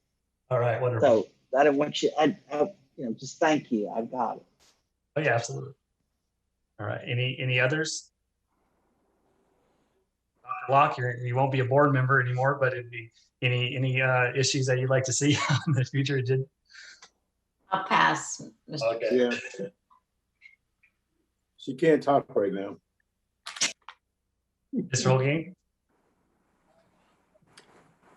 No, I was waiting for Dr. Locke to load a list of items to be included on future agendas, but surprised she's not bringing up any.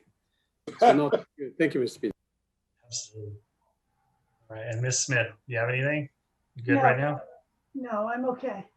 All right, I'll wonderful. think of something as soon as this meeting is over. Yeah, absolutely. Mr. Johnson, you mentioned you might have had something.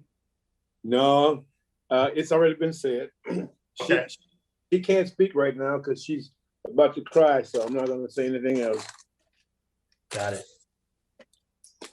All right. Now we are on to item K, acknowledgement items.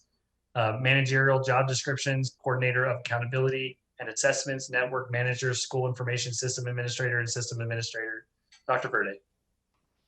Thanks, Mr. Peden. Yes, all of the acknowledgement items this evening are updates to job descriptions with no impact on salaries or changes as far as that goes. But as far as the ones in technology, innovation, and assessment, we've updated some descriptions and definitions, and that the positions are now under the direction of the executive director of that department. And so these revisions better reflect that arrangement as well as the duties performed by the current employees. Dr. Verde, is there any questions or comments on this acknowledgement? All right, seeing none, we'll move on to K2. I believe this is an acknowledgement as well, Dr. Verde. Yes, sir. Again, a management level position. This is the Supervisor 3 of Transportation and the Transportation Manager job descriptions. Again, with no impact or changes to current salary ranges. This is simply a better reflection of the work performed and more aligned with industry standard and current practices in the district. in the transportation department. Thank you. Thank you. Any questions, comments, or concerns from the board? I will make a comment. I really think, this process it's time consuming. It takes a lot of work, but, again, I want to, commend, HR and everyone that's involved in keeping these updated, because this is the job, and duties do change, as our times change. So, I think this, just like the policies up, keeping these things updated is important. And just want to say thank you. As a board member. Thank you, Dr. Love. All right. Okay, seeing no other comments, we'll move on to L. This is the time that we know what's about to happen. So comments from board members and superintendent. I forget who's first. Is that Ms. Smith? I'm first. I'm always first. You just have to remember that. My position on the board is I'm always first. So I'd like to say that I went out with Dr. Kadziora a couple of days and visited some schools to see the Superintendent Summer Learning Academy. We went to elementary schools. I went to Moreno Valley High School.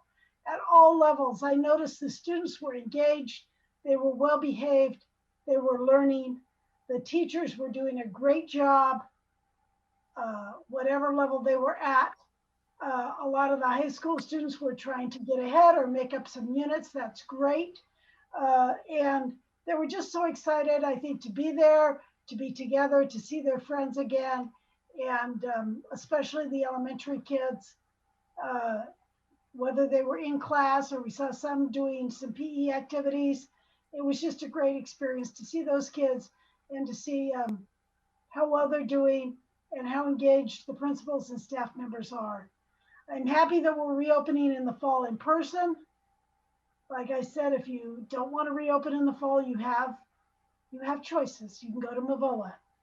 But I'm glad to see, and I think most of the parents are glad to see that we're going to be back full-time in the fall with students, teachers involved and learning on campus again. And for those that are worried about their students perhaps having some learning loss during this last year, I think they'll make it up. Students are very resilient. They learn fast. And I think that those students who may have fallen behind will catch up. Teachers are aware of their needs, as always in Moreno Valley, and they will help them to learn the things they need to know to be at grade level. I know my sister was very concerned about her granddaughter. She said she hasn't been paying that much attention. I don't know what she's going to do next year. I said, you know what? She's a smart girl. She will catch up. And I think that applies to most of our students. I would like to say on a personal note that I was vaccinated. We're not requiring any vaccinations for staff or students, but they are available for those 12 and over. And I would encourage you to get vaccinated, because I hear a lot of people saying, I'm so worried, I'm so afraid, but yet they're not vaccinated. So I would say if you're worried, get vaccinated. And that's my final word.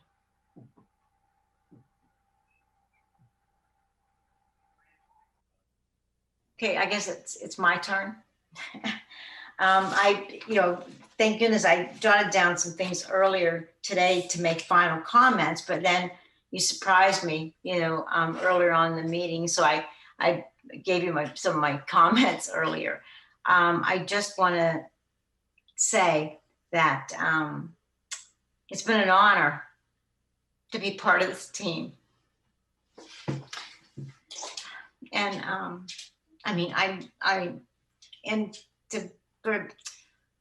I can't even talk now, I'm gonna stutter, for you to recognize me and say the things that you said, you'll probably never understand how much it means to me, because, I've told this to Dr. Kadziora, I've been one of these people that I've had a low self-esteem my whole life. I never think anything's good enough. So no matter what I do, I just think I need to do more. And my whole goal in any job that I've ever done, and especially even all the interim positions I did in Moreno Valley, what was most important to me than anything is to add value. You know, I wanted to add something, you know, to contribute something, to make it a better place. And so that's what I've tried to do every place I've done. But I've never always, you never know whether you did or not. You know, you work hard, strong work ethic. You want to make a difference, but sometimes you never know. You know, like we do as teachers. Teachers, you always wonder, you know, you teach the child, you know, and you wonder what happens. So it's so nice down the road when you run into them, you know, you get to see them and you realize, oh my goodness, you know, they're in college or they're teaching or they've graduated. You know that you played somewhat of a part in their growth. And so what you've done to me tonight, and even though it's not about me, it was us as a team, you know, like I said, Dr. Kedzior, we have phenomenal, you know, superintendent, wonderful board members, my colleagues, cabinet members, every single employee, you know, and the idea, the collaboration, you can't get anywhere if you don't collaborate. I wish our politicians would understand that. But you'll do more working together than you'll ever do working apart. So I just want to say this, you know, you made it very difficult. I mean, it's been a tough night, but I just want to thank you. I want to thank you for taking the time, you know, and it makes me feel good that, you know, I did want to make a difference. I wanted to add, I'm sorry to be leaving early. It's just something I need to do, but I will always still be here. You know, I will be around because I truly love this district and I love all of you guys. And I'm not, you know, I may be a little further distance. You know, I could tell my kids an hour and 15 minutes, but you know, that's not, you know, that's not across the country. So again, thank you. It's been an honor.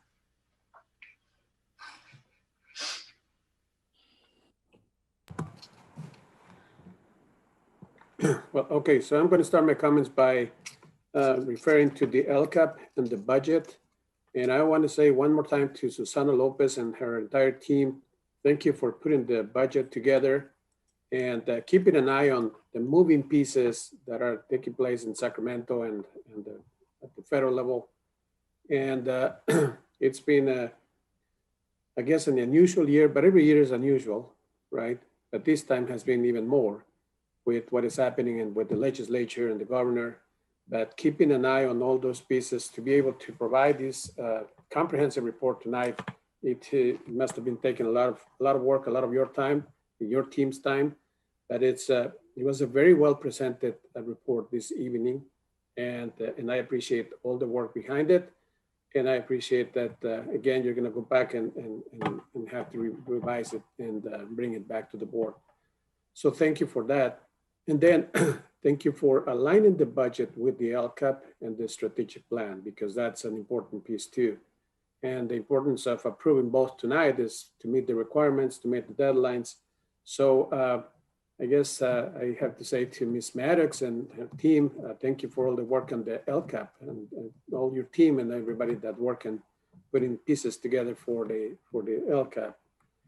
And we earlier talked about the collaboration. We talked about the engagement from the community, and thank you for explaining that to the public, because to me it is important for people to know that there's a place for them to bring their opinion and participate actively in the process. I think that is something that we need to remind people. And we have many people involved in the community, and including students. And I think, again, we talked about it earlier, student voice is critical. It's valuable, it's very important, and it is something that we need to continue listening to. And I say this not only here in this district, where we've been talking about it with other school board members in the region, not only in Riverside County, but also with San Bernardino County. We're talking about expanding or increasing the student voice at many levels. So I'm very pleased and very thankful to Dr. Katsura that he always includes student voice and almost every activity that the district goes through. And one example that, when a student that he brought 9 students to the Wake Up Moreno Valley breakfast a couple of days, last week, I believe it was. And the students spoke to the group, to the Chamber of Commerce, and they were very eloquent, very open to their comments. And they have expressed how they feel because they're being included in activities at the district level. They're learning, they're understanding. And I think that is the piece that we need to emphasize. Give them the opportunity to learn, to experience, and then open doors for them, and they will excel no matter what the field they decide to go. But having those hands-on experiences, I think it is critical, it's valuable. So I support my colleagues when they speak about the student's voice. So hopefully we can continue that. So thank you again for the LCAP, the work on the LCAP, the work on the budget. Huge pieces, huge process, and a long time process. But here's the culmination of all the work that took place the last few months, or maybe the last 12 months. This is the culmination, the approval of the LCAP, the approval of the budget. And 2 days from today, July 1st, we start all over again for next year, right? So here we go again. And we all learn from the process. So, but I think that this district, we said it several times already, this district is ahead in many of the pieces of that process. And I am so thankful.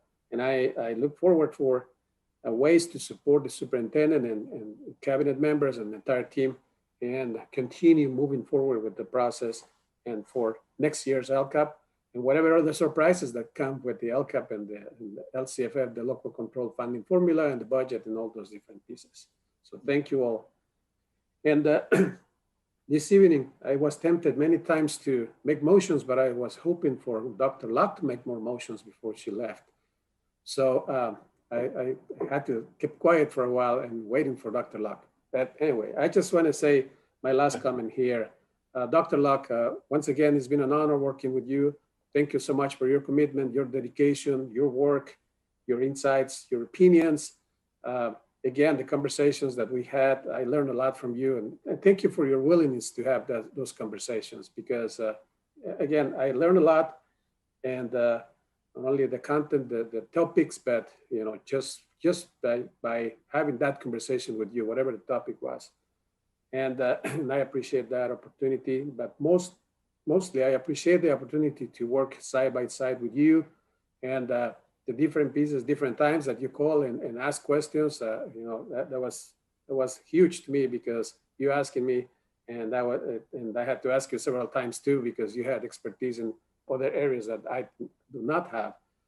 So you're leaving in a couple of days, but I heard you saying that you're not leaving education. You're still involved in education. So I'm happy to hear that because I know you would continue being an advocate for education, for children, and especially in the areas that you are so passionate, social emotional learning. And I think that's huge. And you have a lot more to give. And I'm hoping that you come back and give us more of that topic because you have a tremendous passion for that and many other areas too.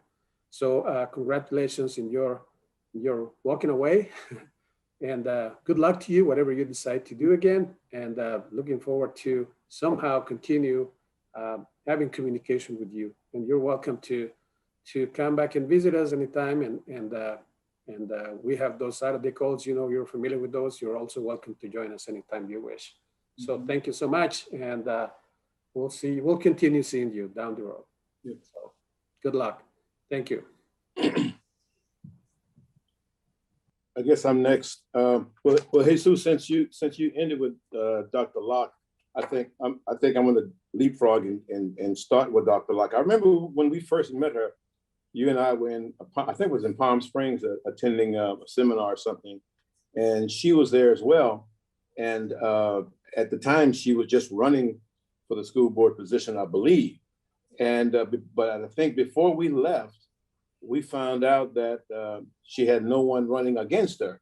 And I guess when they saw her name and they knew her by her reputation, they thought they would be a fool if they put their name next to hers. So they just bowed out and didn't run at all. And so I never forget that. And the three of us became a team. And now she's breaking up the team and leaving. So we want to let you know how much we care for you and what we think about you. And I'll never forget that initial meeting that we had in Palm Springs, just talking. I think, so I told myself, I said, I hope this lady makes it, but shoot, you didn't even have to worry. I guess the people in Moreno Valley were scared of you because nobody put their name down. I'm just joking around, really. But yeah, I remember we had a pretty good time. So thank you and good luck to you.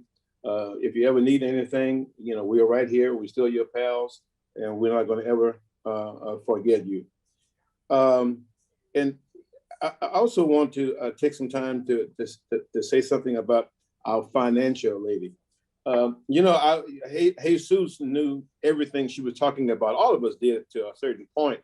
But Suzanne, I mean, she broke this thing down tonight where even like, what's the guy name who said even the goats could get it?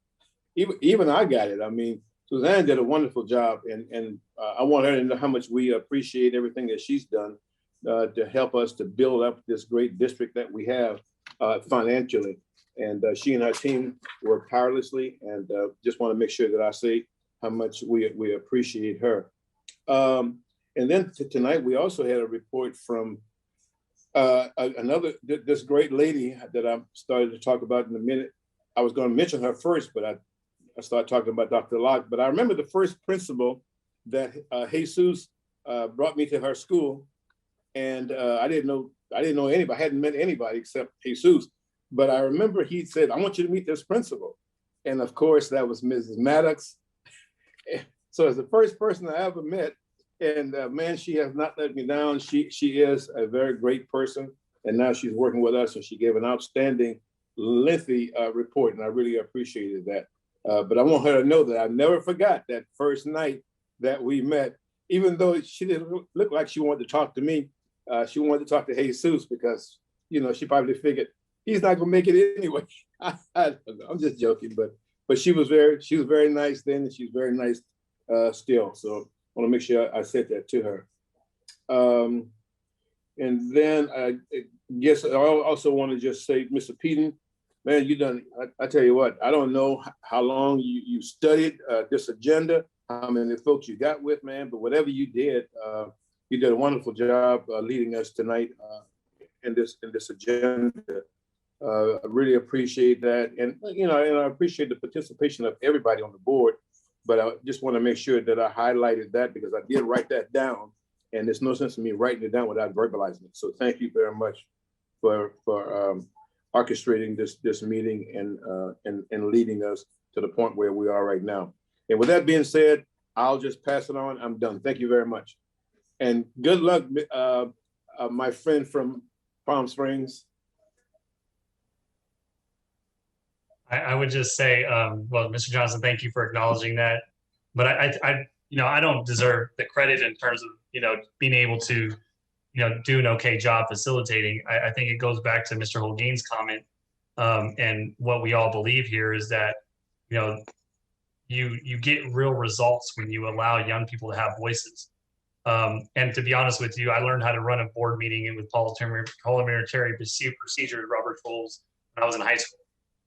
From my mentor and someone that took the time to give me a voice and allow me to have a stage to be able to do this work. So, I mean, this is all just a result of an adult believing in me and giving me a stage.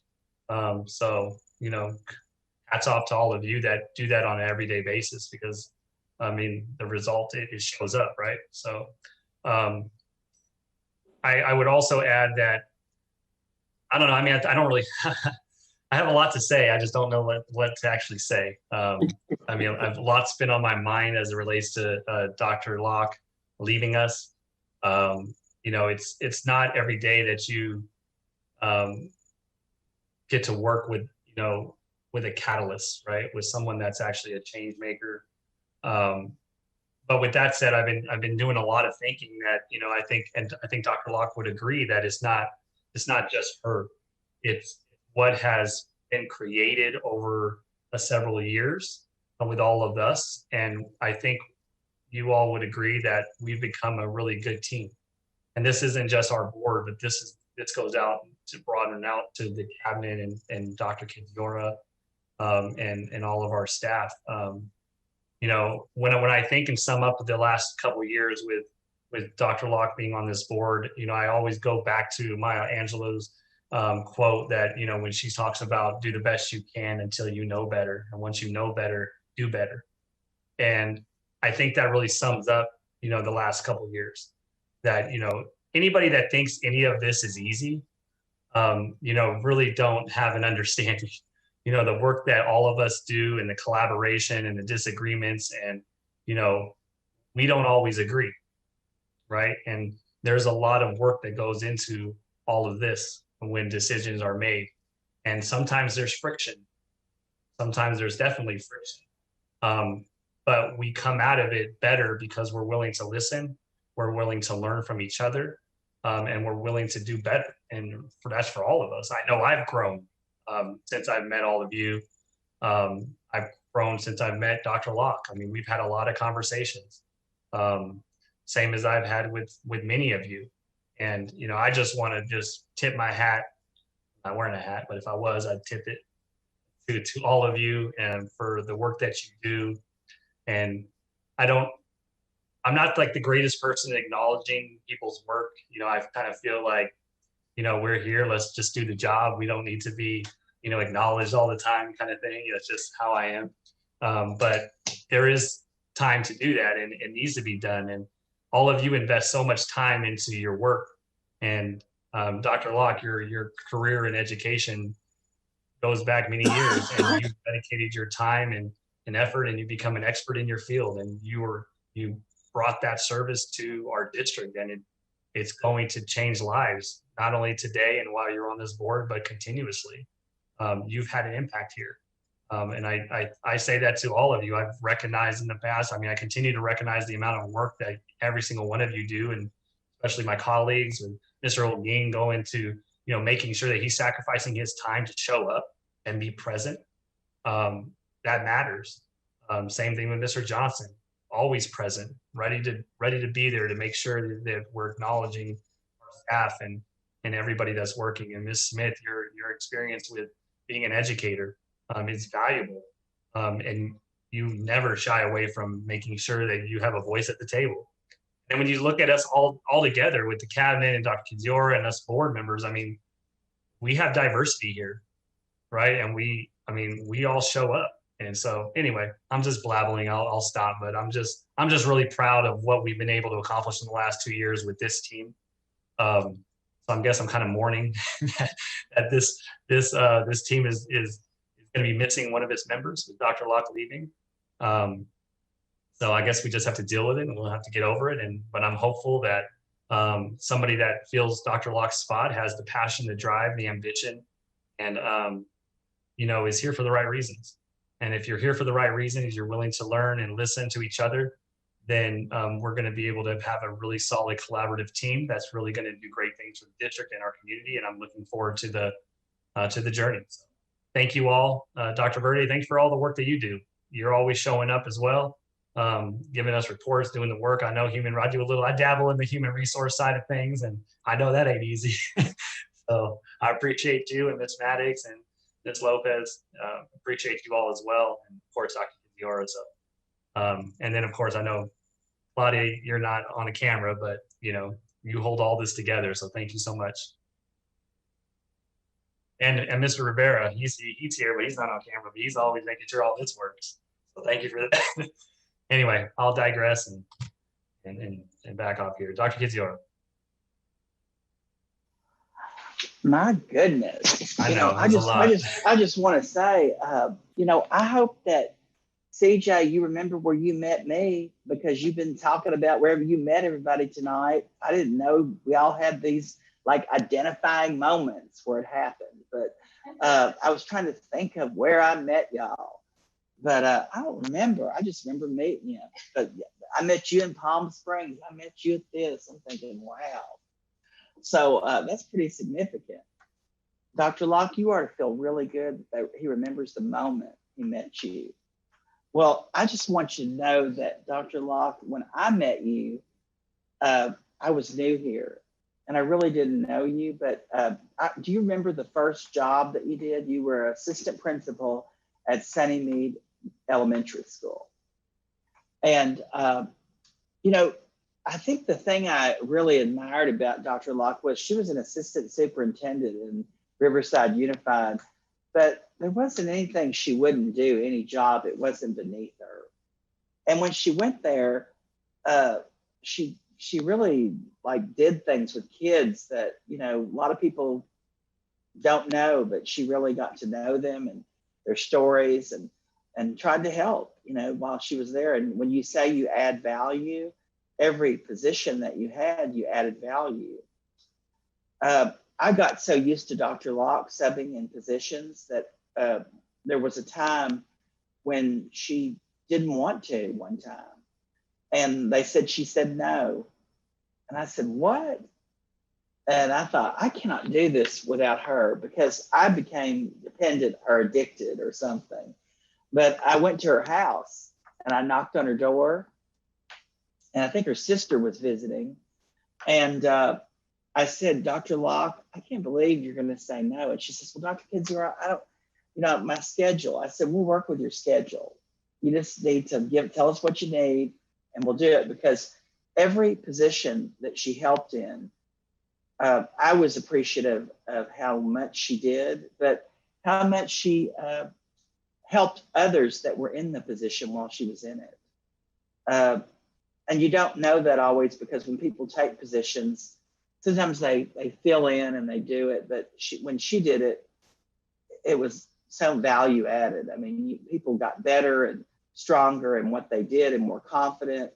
And that was through your mentorship and your guidance, but I was also benefiting from it because, you know, when you became a board member, you know, you shared a lot of expertise and taught us things. So I just want to say thank you for that. And, you know, that song, Good Job, that is about you because you did a good job. And, you know, you could say great was better than good, but when we listen to the words of that song, it's true, you know, that what you gave to people and what you did.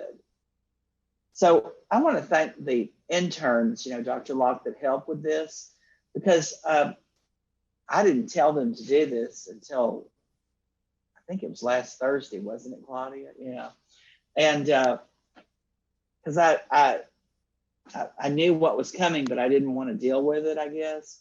And so, but I just want to thank those students because they really did that, I mean, beautifully, and they were touched to do it.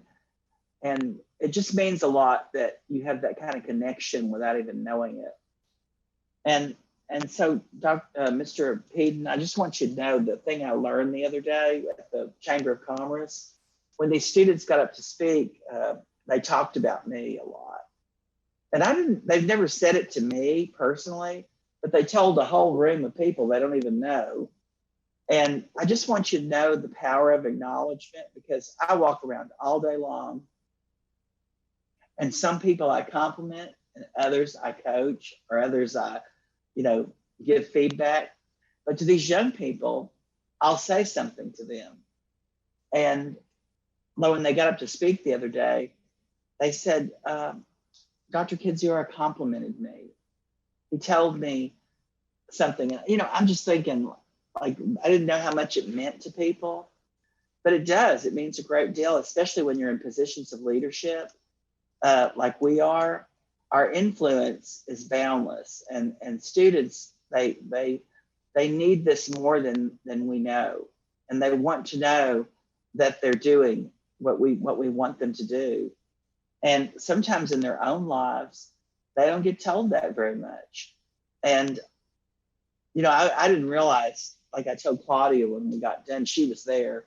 I said, I didn't know they felt that way, you know, but I was like this, or one person said I was like a father figure to them. Well, I'm not a father. And, you know, I don't know what it's like to be a father, But for them to say that was pretty profound because, you know, obviously there's meaning in what we're doing. And I guess that's what's so important about all this, because we mean a lot to each other. And, you know, we want to get done with the board meeting, but we also, I really liked what happened tonight, because one of our team members is leaving. And if we just left and didn't do anything, people would say, well, that was pretty cold. Did they care? But I think what people see is that we do care. And when people see that, they care more. It has an impact. It adds to it. When Dr. Locke talks about adding value, that adds value. At the last board meeting, I can't remember what happened, but there were people that commented on y'all's interactions at the board meeting to me, principals, and they said, Dr. Kinzer, they really work well together. You know, they listen to each other, they support each other, they you know, they understand, or, you know, and so, you know, people do watch. And, you know, I was at Rotary today and someone was making a comment about prior board meetings, not in this recent history, but they were talking about some things that were not complimentary. And I'm glad to say, and you should all five be very proud, that you don't have that legacy that they were talking about today. Your legacy is one of collaboration, like Dr. Locke mentioned, and about working together and listening to each other. And for a community to see that, it helps change a community, because it shows power in the team and power in the work and the voice. So I just want to say to the students who go to our district, they feel that from you when you visit, when you go to their sites, when you listen to them, when they see you, when principals see you with me, they always say, you know, I hope they liked it. I hope everything was okay, because it matters that you're there and that you see them. Your visibility is so important, you know, to people. So I just want to say, Mr. Peden, aren't you going to be in the July 4th parade? Yes, absolutely. And this is your first one, right? It is. And you're going to have that new red Jeep out there? I am. Yeah. And so I know Mr. Johnson and Mr. Hogan will be there. I'll be there. And I just want to say how much it means to the community that we participate in this. And, you know, community, being part of a community is so important. I just want to say that to students, it means a lot too when they see us. So I know it's hot, you know, that we can't throw candy this year. I don't know if y'all know that yet. That was the best part of it. But we got told, no, we can't do that. So we're gonna have to throw waves or, you know, smiles or, you know, send out good vibes. But I just want to say to y'all, thank you for everything that you do.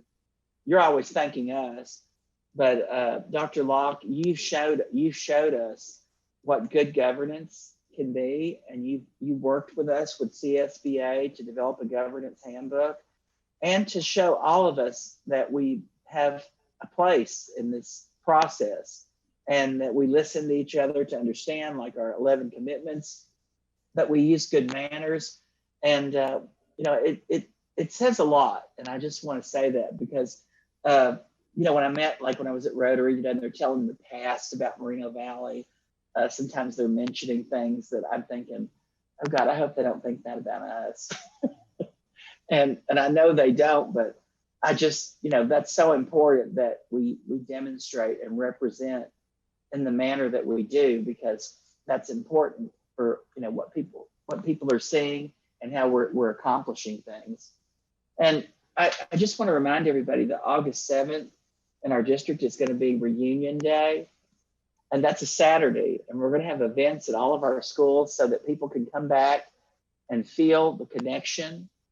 And at that evening at 7 o'clock, there's going to be a concert by Pacific Crest at Vista del Lago High School. And we're going to make sure that we have as much community there as possible.